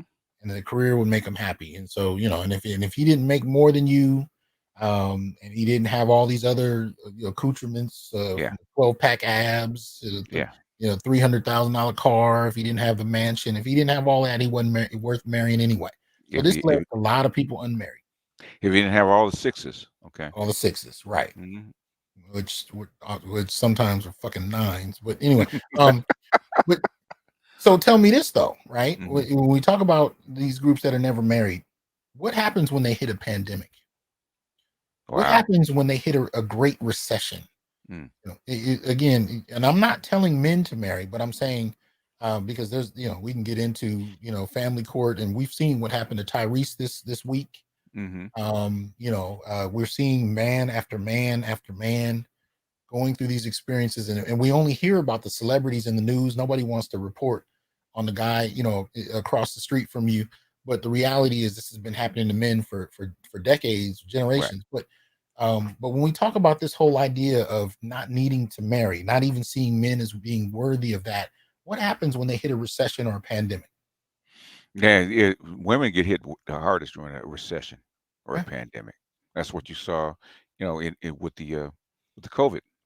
Mhm. Okay, where did they line up? They didn't need them in, but as soon as COVID happened, they started lining up on whose channel looking for a husband. Mhm. Yeah, and don't know how to be wives. Don't even more than that. Don't even know how to talk to men. Mm. Don't even know how to. I mean, really, I wish I was being facetious, but really, don't know how to talk to men. Wait, what, Doc? Black men forgot to speak, learn how to speak Klingon. They don't speak Oh, Klingon anymore. shit, man. I, I've been on a straight Star Trek binge for the last month and a half. You gotta have your writing method, and for me, the writing method I have is I got Star Trek in the background, and that way, when I get tired, when I take little breaks, I got something maintaining my attention. So Hmm. he's catching me with these little statements because I've been watching nothing but Star Trek for a month and a half. So you don't speak fluent Klingon anymore. So Man, she's trying to say she likes you when she hit you with the bat lift. Okay. mm, no, it don't work. Yeah, Uh, but that's the point. I was telling somebody that marriage used to be the way out of poverty. Okay. right, Now right. you have to be close to six figures just to qualify. Six figures with the education. You have to be hitting the gym. You got to have six pack abs just to Yep, qualify for just to marriage. qualify. Yeah. Hmm. And shout out to AB. I see you in there, and he's right. By the way, Picard is good. If you haven't seen Picard, that is classic Star Trek. It's good. I can't say anything about some of the other new series. I tried to watch. Well, I didn't try to watch it. I watched the commercials for Strange New World, and I didn't know if there were any men in it. Anyway, appreciate that chemistry. So this chart we got: Black wives are more likely to be more educated than their husbands. Mm. Please take this one. In other words, that's always been the case, and this is something that that's why we're going to the Mohawk conference because that was always the case, and they always said that black men didn't need to learn how to read and write; they needed to learn trades, how to build stuff, but Okay. the women needed to learn how to read, write, and do math to take care of the household, to take care of the bills, and teach the children. Okay. So that pattern has persisted till this day Mm. where black women have always, always, always been more educated than black men. Hmm. I don't think there's ever been any year or any Yeah. decade where a black women are actually more educated. I think you started to get closer to parity in the '70s, right after the Kerner Commission and they first instituted affirmative action. I think it got closer, but Hmm. since the 1980s, it just started to widen again. Yeah.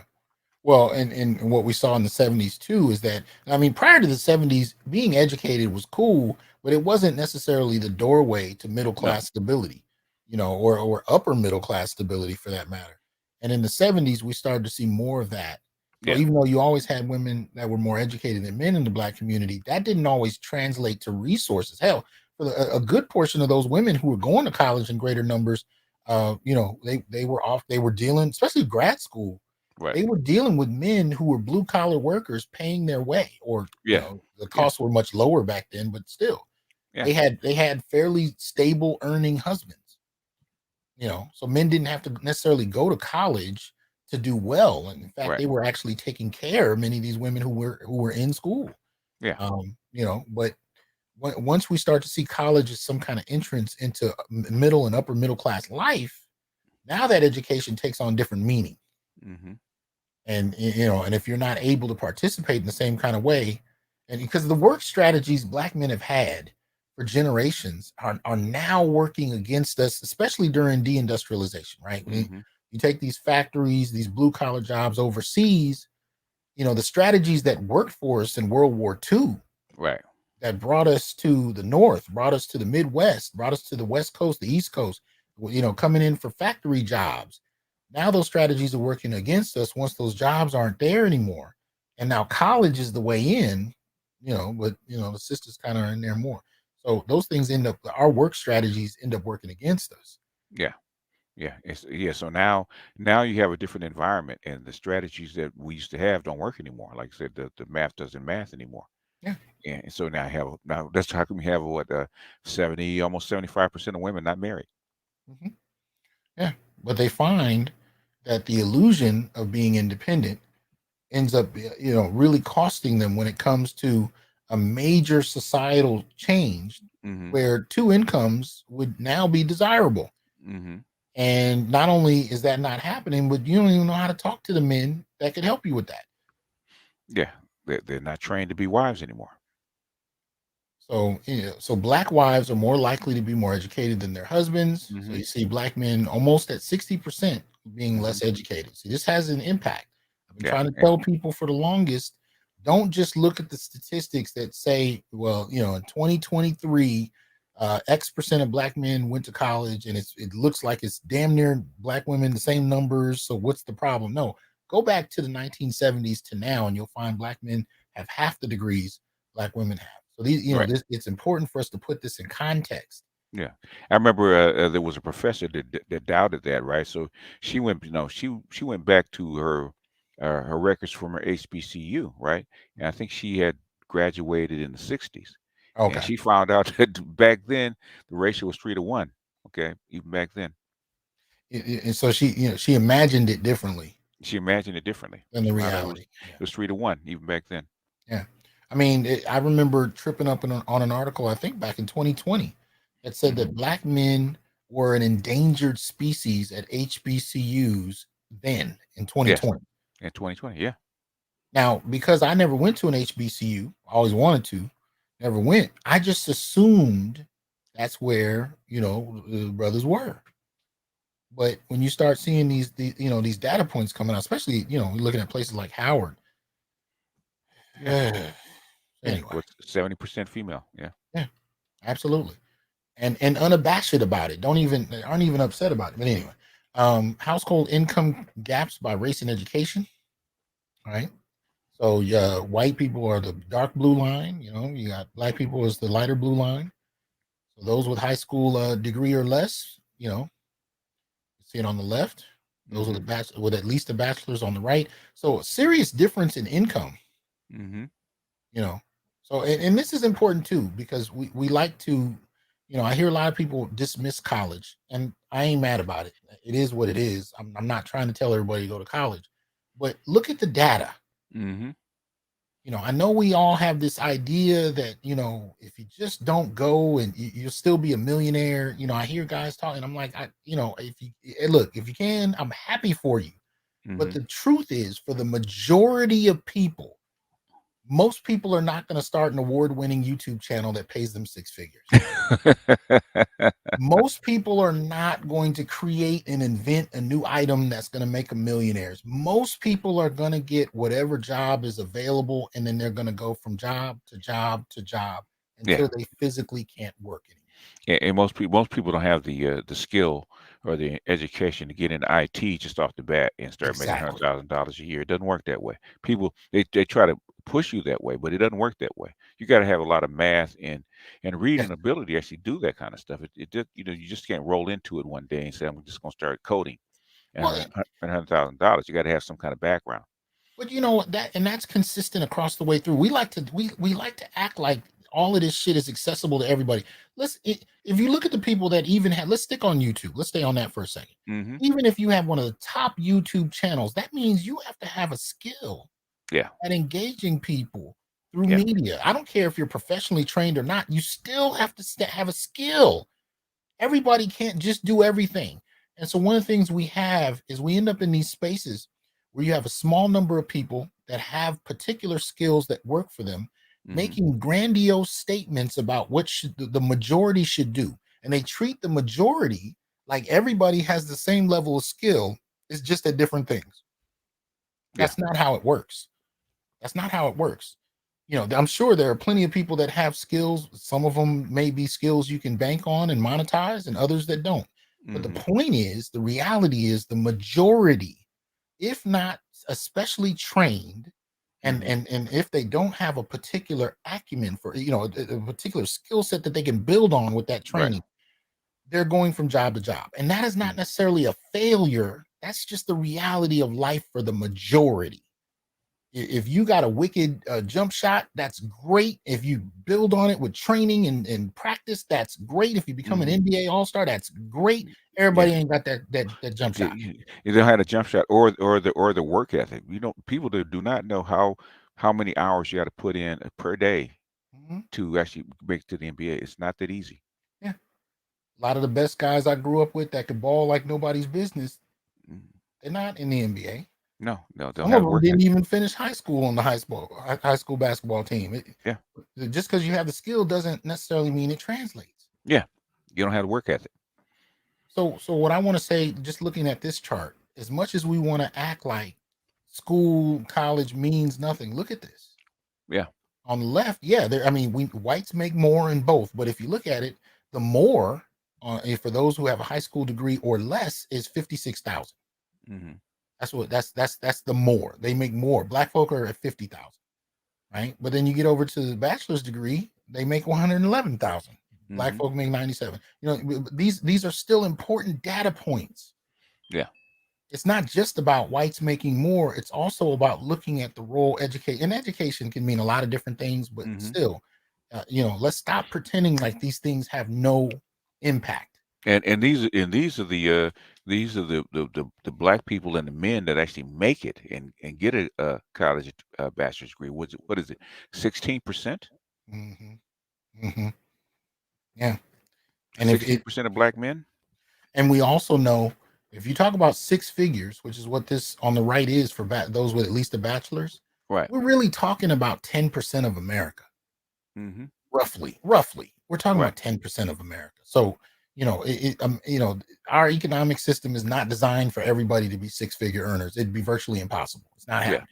The overwhelming majority are poor. The overwhelming majority are not getting degrees. The overwhelming majority are not going to invent some outrageous thing, some new dance, some new song on the radio that's going to go crazy and make them millionaires. The overwhelming majority are just working to survive. Mm-hmm. It is what it is. So I want to urge you to take your talents, to find the best way to put them into operation, get the support and training you need to get where you can with those skills and gifts and training. But at the end of the day, the majority are grappling with poverty and whatever they can find to make ends meet. Mm-hmm. And I want people to stop shaming folks because everybody can't be in the NBA. Let's just No. stop this shit we have. And this offer your way through it, and you're a slacker if you can't make six figures. I said, like I said, it's less than 10%, Yes, especially for black folks can actually make six figures. yes, Less than 10%. yes. So And it's a it's not. profound disrespect Yeah. to generations of our parents and grandparents who were nowhere near six figures, Mm-hmm. but were just good damn people. And I can't speak for everybody's family, but you know, most of the time you're talking about good people that worked hard, and all of a sudden we get to this point in the new millennium where you ain't shit unless you got six figures. Yeah. Yeah. Really? Unless you're balling. Yeah. The hell is that? Most of my family couldn't rub two pennies together very much, but damn good people. I'm Yeah. supposed to disrespect that over a six figure what? Salt of the earth. Yeah. And if y'all don't get out here with that bullshit. Anyway, um, income distribution for female college graduates by race. I'm sorry, were you about to? I think I interrupted you. I was going to say, and black women have the nerve to actually demand six-figure guys. Exactly. Like they just grow off trees. Go Yeah, to the six-figure tree and get me a guy. exactly. Off the high value tree. Right? I value tree. And he better not want nothing I ain't ready to give. Stop it. Value is determined based often on rarity. Even So though I'm the size of a fullback. Okay. hey, yeah, it don't make any sense. And value comes across in a lot of different ways. The same way you don't see six-figure dudes just going out with everybody, you don't see extremely gorgeous women dating really, really, really average men. Every blue moon, I've seen a pretty woman, and I call it, it might be beauty suicide. Like She'll get with a dude just because he's a good damn dude. And shout out to those women, but let's be real, that's not the norm. Mm-hmm. Beauty is a currency unto itself. Yeah. You know, so women that have beauty, they tend to opt for men that have what they want. Also, that's the lessons you taught them with the eyes. Their eyes are watching God. It's a Mm, currency. it's currency, yeah, It's currency. yeah. Because as much as my students wanted to tell me how bad Janie was treated, I was like, when you look at the majority of women that didn't look anything like Janie Mm-hmm. didn't give a fuck about none of them. None of those women could secure any of the men she got. None No, of them. none of them. Yeah. Tea Cake was broke, but he was still a handsome man. None of those women, those average women, could get the men that Janie could. Mm-hmm. And instead of looking at Janie as a victim, you need to look at the way Janie, she used her beauty currency Yeah. to get where she got to. Yeah. And at the end of the day, she married a rich man. She did not leave him when they didn't get along for years. And when he died, she kept that big ass house in a bank account. So don't, no. She beauty is a currency and she used all of that shit. She's all of it. Yeah, to her advantage. Yes. Yeah. Let me see. Shout out to Marvin. He says, thank you for mentioning the poverty, shame, BS that's so prevalent, especially on YouTube. Absolutely. Absolutely. We all come, black folk, we one generation from mass poverty, and we over here shaming people about what they don't make. And only 10%, according to the data, across race make it. And we got nerve to be up here talking shit about anyone that doesn't make six figures. It's smoke and mirrors. Stop it. Anyway, income distribution for female college graduates by race. So here we're talking about white women and black women. Mm-hmm. Right? So we got the bottom, you know. So black women are the lighter blue, white women are the darker blue. So at the bottom, black women make a little more. At the second closest to the bottom, black women make a little more. Right in the middle at the third, black women make a little more. At the fourth level, it evens out. And then at the top, white women pass them up. Household income quintile. So at the bottom quintile, the second quintile, the third quintile, the fourth quintile, and the top quintile. In essence, the poorer you go in terms of income distribution for female college graduates by race. Okay. Black women make more at the poorer levels, but when you get to the fourth and top quintiles, Right. white women even out and then surpass. And this has nothing to do with familial wealth. This has nothing to do with inheritance. This has nothing to do with the investments family are making in their child who's graduating from college. This is purely what people earn when they graduate and go out on the job market. Now, let me explain what I mean. So y'all know I'm an associate professor at Fresno State. So for the first decade that I lived here in Fresno, I lived in a house that I was renting, right? And I'm paying rent every month, just trying to keep it going. I'm running into people who have the same level of education I do, most particularly white folk, same education level I do. I went to the same kinds of schools. And here's the twist. We're actually making the same amount of money at our jobs. They're living in houses that are twice as big. They have 2 and 3 cars. They have an electric car just to play with. They're taking trips in the summer to other countries. They're doing projects and shit.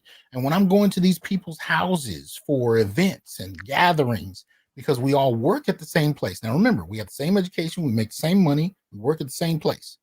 I live in a house that I'm renting, and I'm trying to hold on and raise my son. These people are living 3 times better than me and making the same amount of money. So what I'm saying to you is this chart is about income. So these are female college students that graduated and got jobs. This just shows us on a raw level how much these women are making compared to each other. Doesn't tell you anything about their families. See, here's the difference. If you went to college and you took out loans to go, but your counterpart, her family paid her tuition. Oh yeah.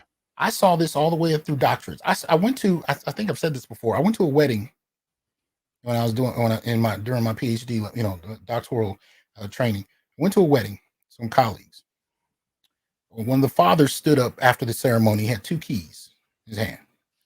One key was for a brand new car for the couple. The other key was for a house, right? So Mm-hmm. this meant that the family had paid their tuition, had bought them a new car to start their marriage, and they were about to graduate around the same time, and bought them a house. So they didn't have to save for a house. They didn't have to scrimp and scrape. And they started with a house and a car with doctorates. So Wow. I make the same money they make. We teach at the Mm-hmm. same place. We went to the same schools. Yeah. They live in a two-story house. And even if the house was modest, their first house, they didn't have to buy it. And when it accrued value, they Mm-hmm. leveraged that value. They leveraged that equity and bought a bigger house or bought a Wow. rental property. And so Yeah. their money is making money for them, but their money was money gifted by family. You know what Right. happens to six-figure Black folk when it comes to family? The family doesn't give you money. Family asks you for money. Yeah, for money. Yes, they do. And I'm not shaming that. That's real shit. It is what it is. When your parents start to get sick, Yeah. especially and then you're in your 40s and 50s, and folks start passing or getting cancer, Right. and they don't have anyone else in the family that's earning as much as you. And I'm not saying that's the case for me. I'm saying this is what tends to happen for Mm-hmm. Black six-figure earnings. We don't come from families that are stable economically. So whereas other groups are coming from family environments where the family invests in them and their income is icing on the cake. For us, Mm-hmm. our income is our cake, and the Yeah. family around us and the friends around us Mm-hmm. need help, Yeah. and they come to you in need. Yeah. This is an adverse impact. So this chart we're looking at, yeah, they're graduating. And yeah, you can say Black women are earning more in the first three quintiles, but you want to know where that money goes? It doesn't go into anything that accrues in value. It usually goes to just operational needs. Mm-hmm. Yeah, not just yours. Yeah. But the funny part is these white women that are earning more, if you Mm-hmm. saw them walking next to the Black women and making more than them, you would never imagine they made less. Mm. Quality of life is radically different because of the familial investment. Even when they live in average looking settings, they still have a stable network. I was talking to a boy of mine who's married to a white woman, and he remember he called me. He said, the other day I came downstairs and she was crying. And he said, well, what's the problem? She said they had less than $10,000 in their savings account. Mm. And he said, well, what are you crying about? She said, well, that's our that's our emergency money. That's how she was raised. That's our emergency money. If we have less than that, she was raised to believe if there was less than 10,000 in her account, Yeah. they were She's on broke. their way to the homeless park. Right. That's how she was raised to think about that. Yeah. I don't know very many Black folk that have 10,000 sitting in their account. And if you're one of them, I'm happy for you. But the majority have never seen $10,000 in their bank account before, unless it was, like a loan for college or some shit. But, for the most part, no, but she was raised to believe that if she had less than that, she was impoverished. She was in tears because they had less than that. And she was not stable until he built it up. And my point is simply that these are the women in this chart, most particularly the white women. They have a different foundation, so you can earn more, but that's not the line of difference. This is just dealing with income. Mean household income for married women with at least a bachelor's. The dark line is white women. The lighter colored line is Black women. You got on the left all BA holders. You got in the middle who marry and level up. And on the right, you got who marries down. Anything you want to say about that? You can tell that well, Black women have, if they're going to get married, they have to marry down. Mm-hmm. So, I mean, it's much easier for a white woman to actually marry up because they have a bigger pool.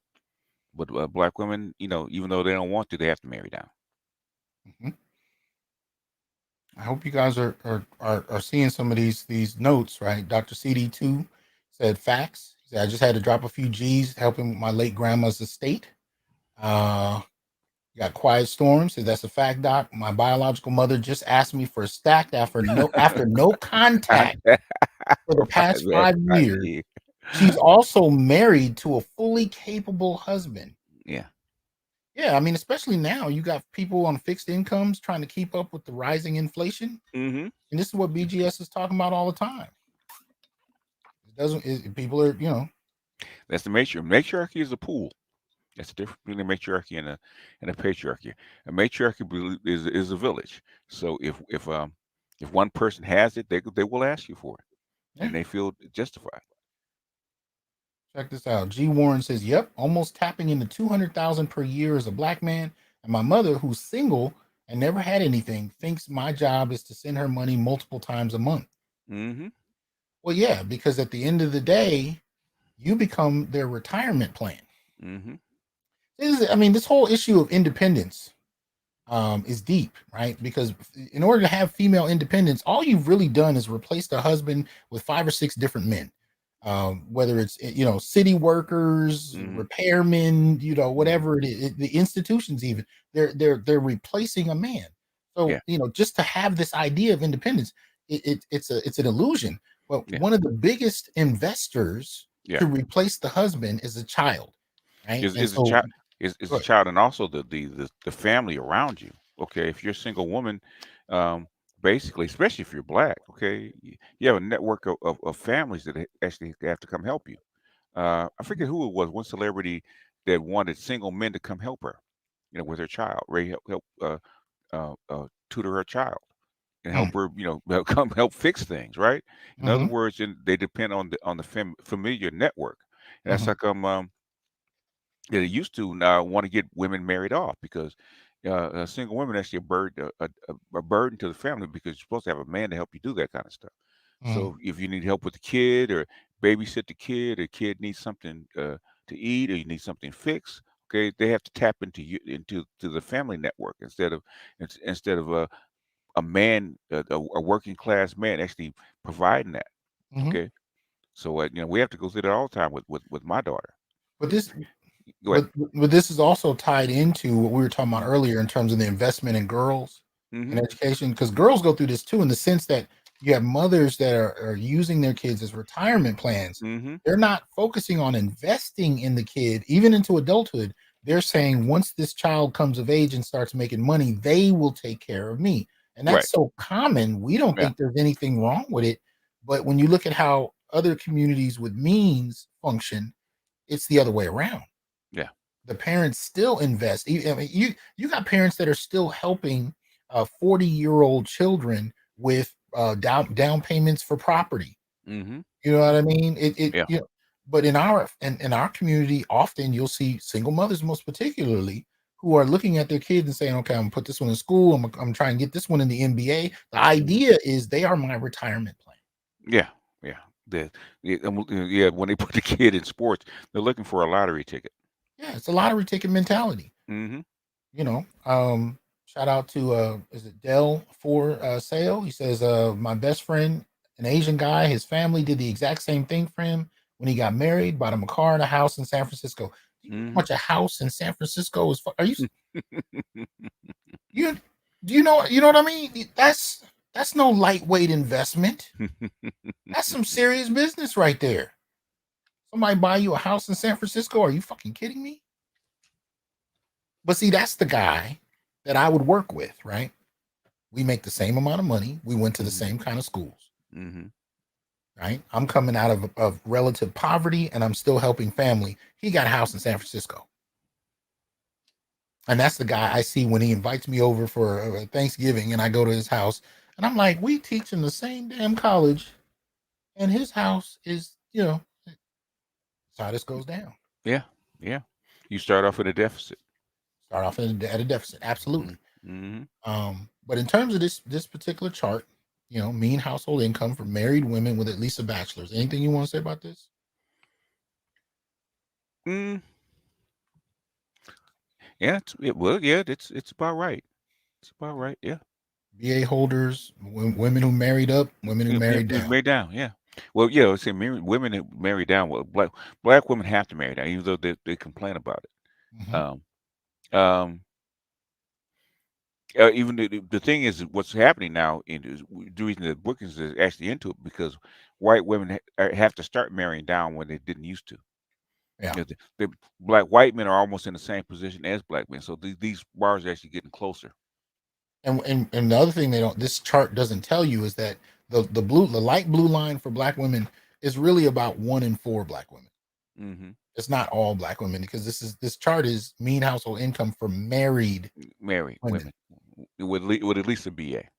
with at least a BA. So it's not even 1 in 4. No, it's like It's less than that. less than that. Yep. Yeah.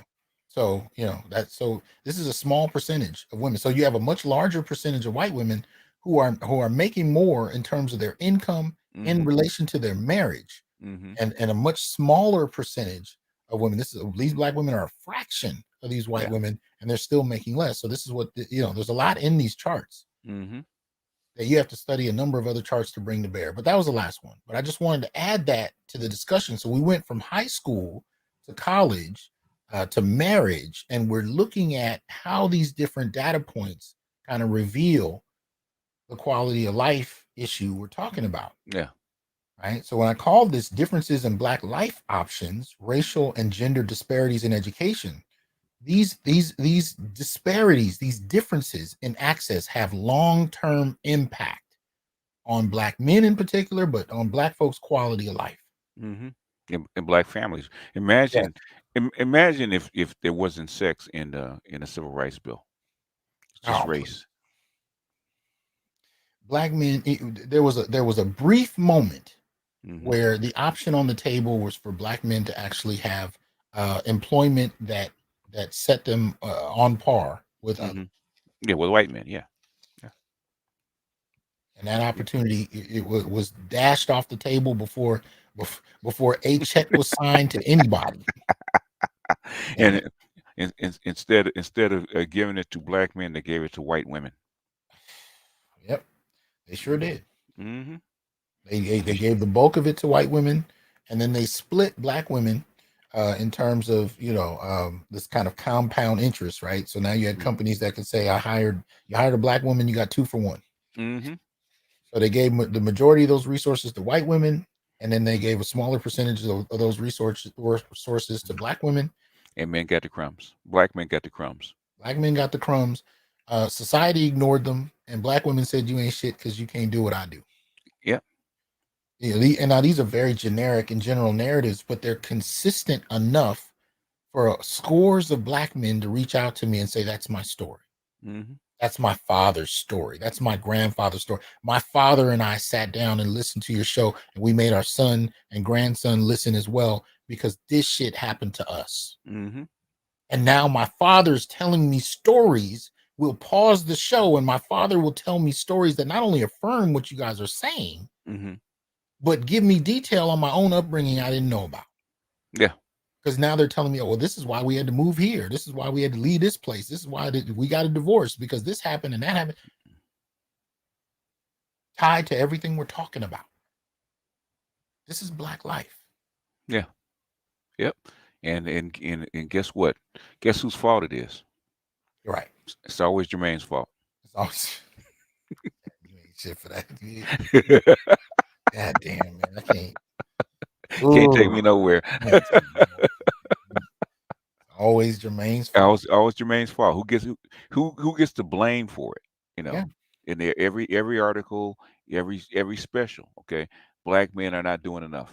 yeah, yeah. Um, Ray says in many Asian families, Chinese, Japanese, East Indian, etc., they actually move their elderly parents into their home to care for them, as opposed Yeah, to sending them to a facility. Yeah, yeah, right. but That's their it culture. depending on the family and the group in question, especially if you're dealing with multi-generational wealth, Mm-hmm.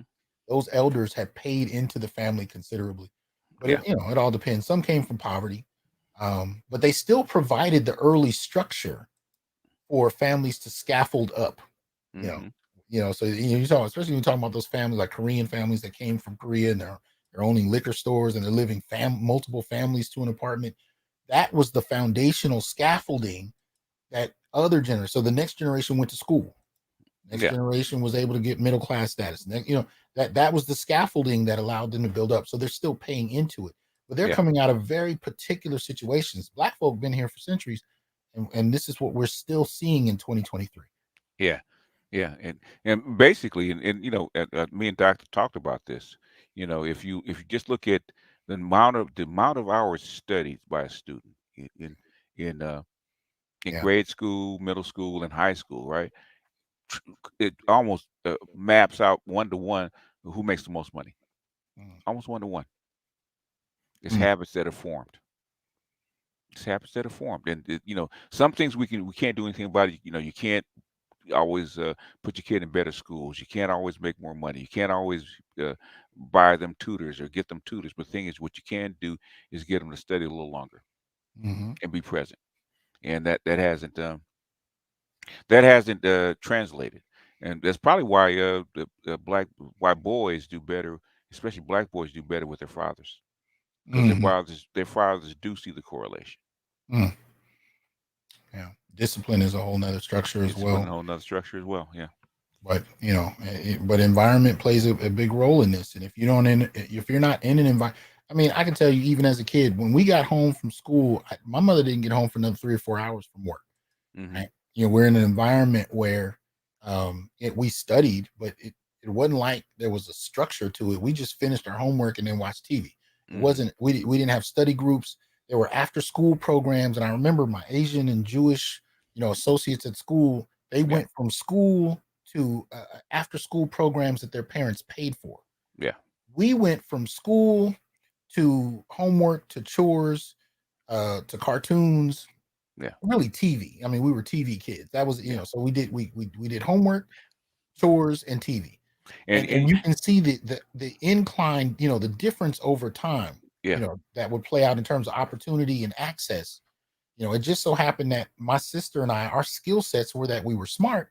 And Yeah. so that we were able, but we barely kind of transitioned up. I just went to schools and took loans. It wasn't like Harvard came to get me when I was 10. Yeah. We just Yeah. kind of Yeah.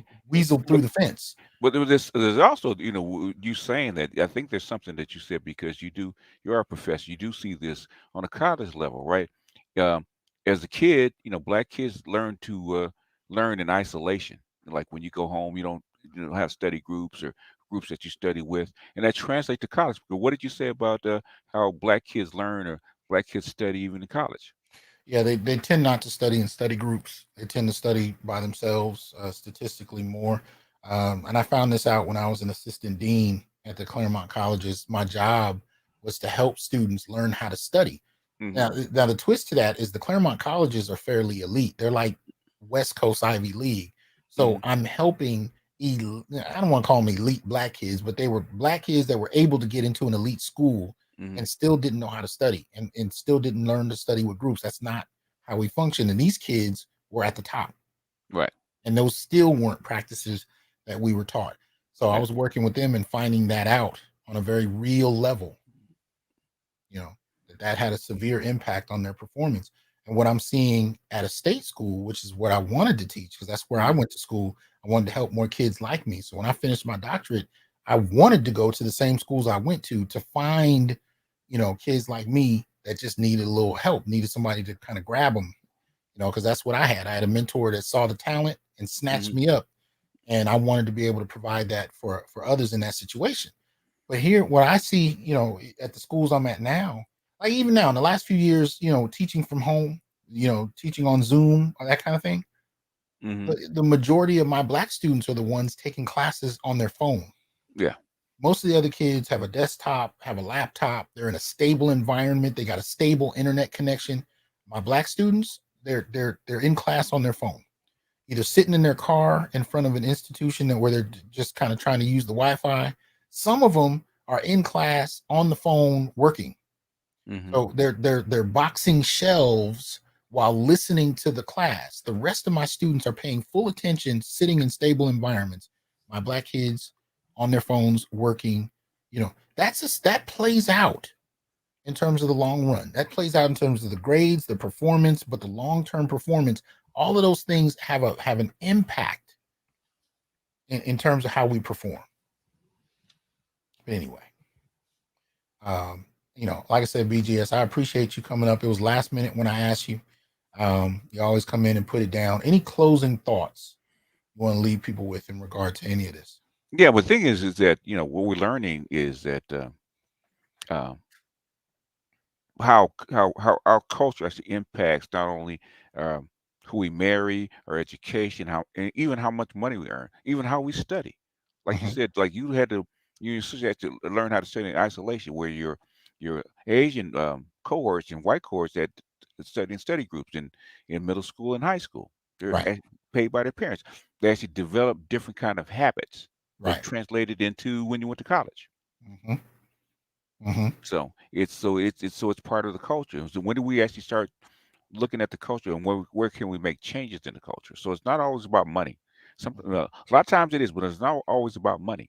Mm-hmm. Sometimes it's about making subtle changes in the culture, you Right. know, and being aware and connecting the dots. And what we're seeing is that what these charts are showing that women, especially black women, black people, are not connecting the dots.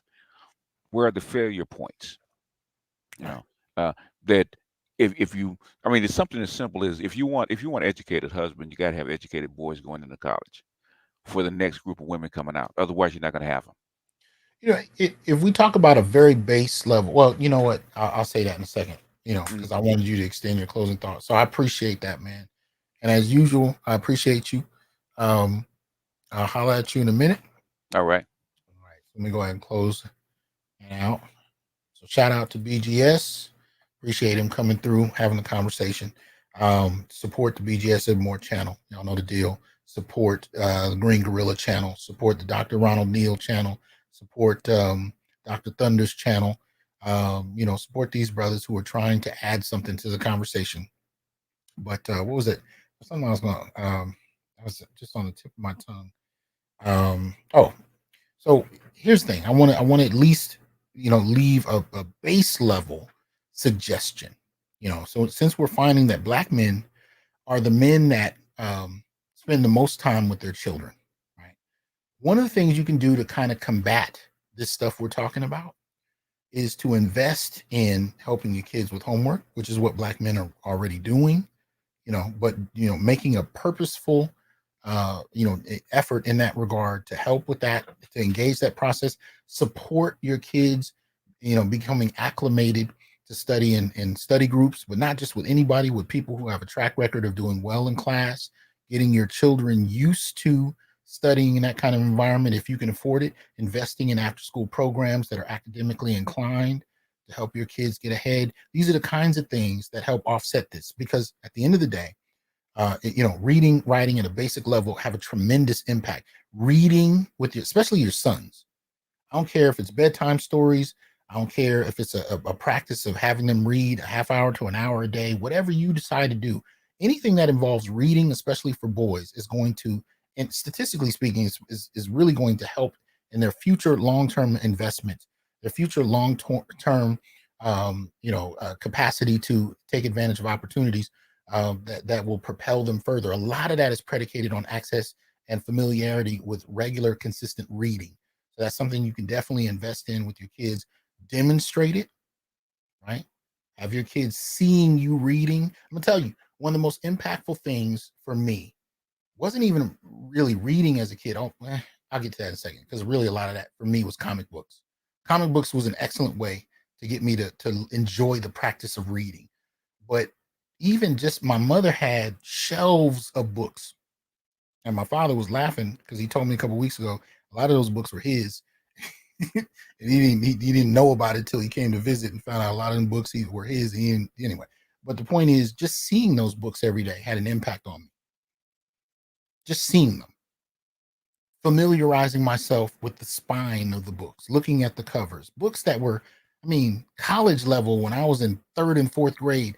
There's no way in the world I can understand them. The fact that they were visible, they were centered in the house, in the living room. What it taught me as a child, and I didn't know this till years later, was that in my family, at least the idea of the mind um, was important. It taught me as a kid that this is something that I need to associate with myself with, because my parents do. And I can't really say I saw my mother reading a whole lot. That's not, but it wasn't the point. Just having the books there had an impact on me. Reading comic books had an impact, right? So familiar, regular reading. I'll give my mother this too. She used to take my sister and I to the library on a regular because we were broke. So that was a form of entertainment. We didn't know we were broke. We were just kids. She would take us to the library and she would let us pick out our own books. And then she would ask us questions about what we read, and we would go back on a regular basis. Even those kind of things help build an appreciation for reading. And again, reading, math, and science are foundational, even if you want to go into non-academic investments. You want to go into trade, skills, vocation, doesn't matter. Reading, writing, science, math, still going to be invaluable. If you get your kids into music, playing instruments, even in grade school, this is said to improve math scores. Incredibly important, right? These are the kind of things we can do on a base level to improve the options, especially for Black boys, to improve the kind of idea that reading, that learning is something that is not only something good, but it's something they see their parents do. It's something they're taught to do. There's something they're forced to be familiar with, not through yelling or punishment, but just through the regular expectation from your parents that reading and taking in new information is valued in our family. Even those kinds of practices done over long term will have a positive impact, most particularly for Black boys. So anyway, just wanted to get that out. Drop some other comments in the comment section, ideas that you think will be of use. People go through the comments, they learn from the comments. I do as well. So please continue to do so. I will holler at y'all soon. Y'all have a good night. Peace. I am here to tell you, brothers, we are not criminals by birth, perennial rapists, incapable intellects, man-children, sperm donors, child support wellsprings, success objects, walking phalluses, ATM machines, lottery tickets, unintelligent henchmen, valueless assassins, pro bono mercenaries, unpaid bodyguards, interchangeable stepfathers, child discipline proxies, unpaid repairmen, workhorses, emotional tampons, or any other socially accepted dehumanizing stereotype. We are thinkers, inventors, innovators, leaders, fathers, and men. Embrace your humanity, know your worth, and extend your time, attention, and resources only to those who genuinely respect you. And remember, your worth is not defined by meeting other people's narcissistic, selfish, and unrealistic needs. You define your worth. Peace.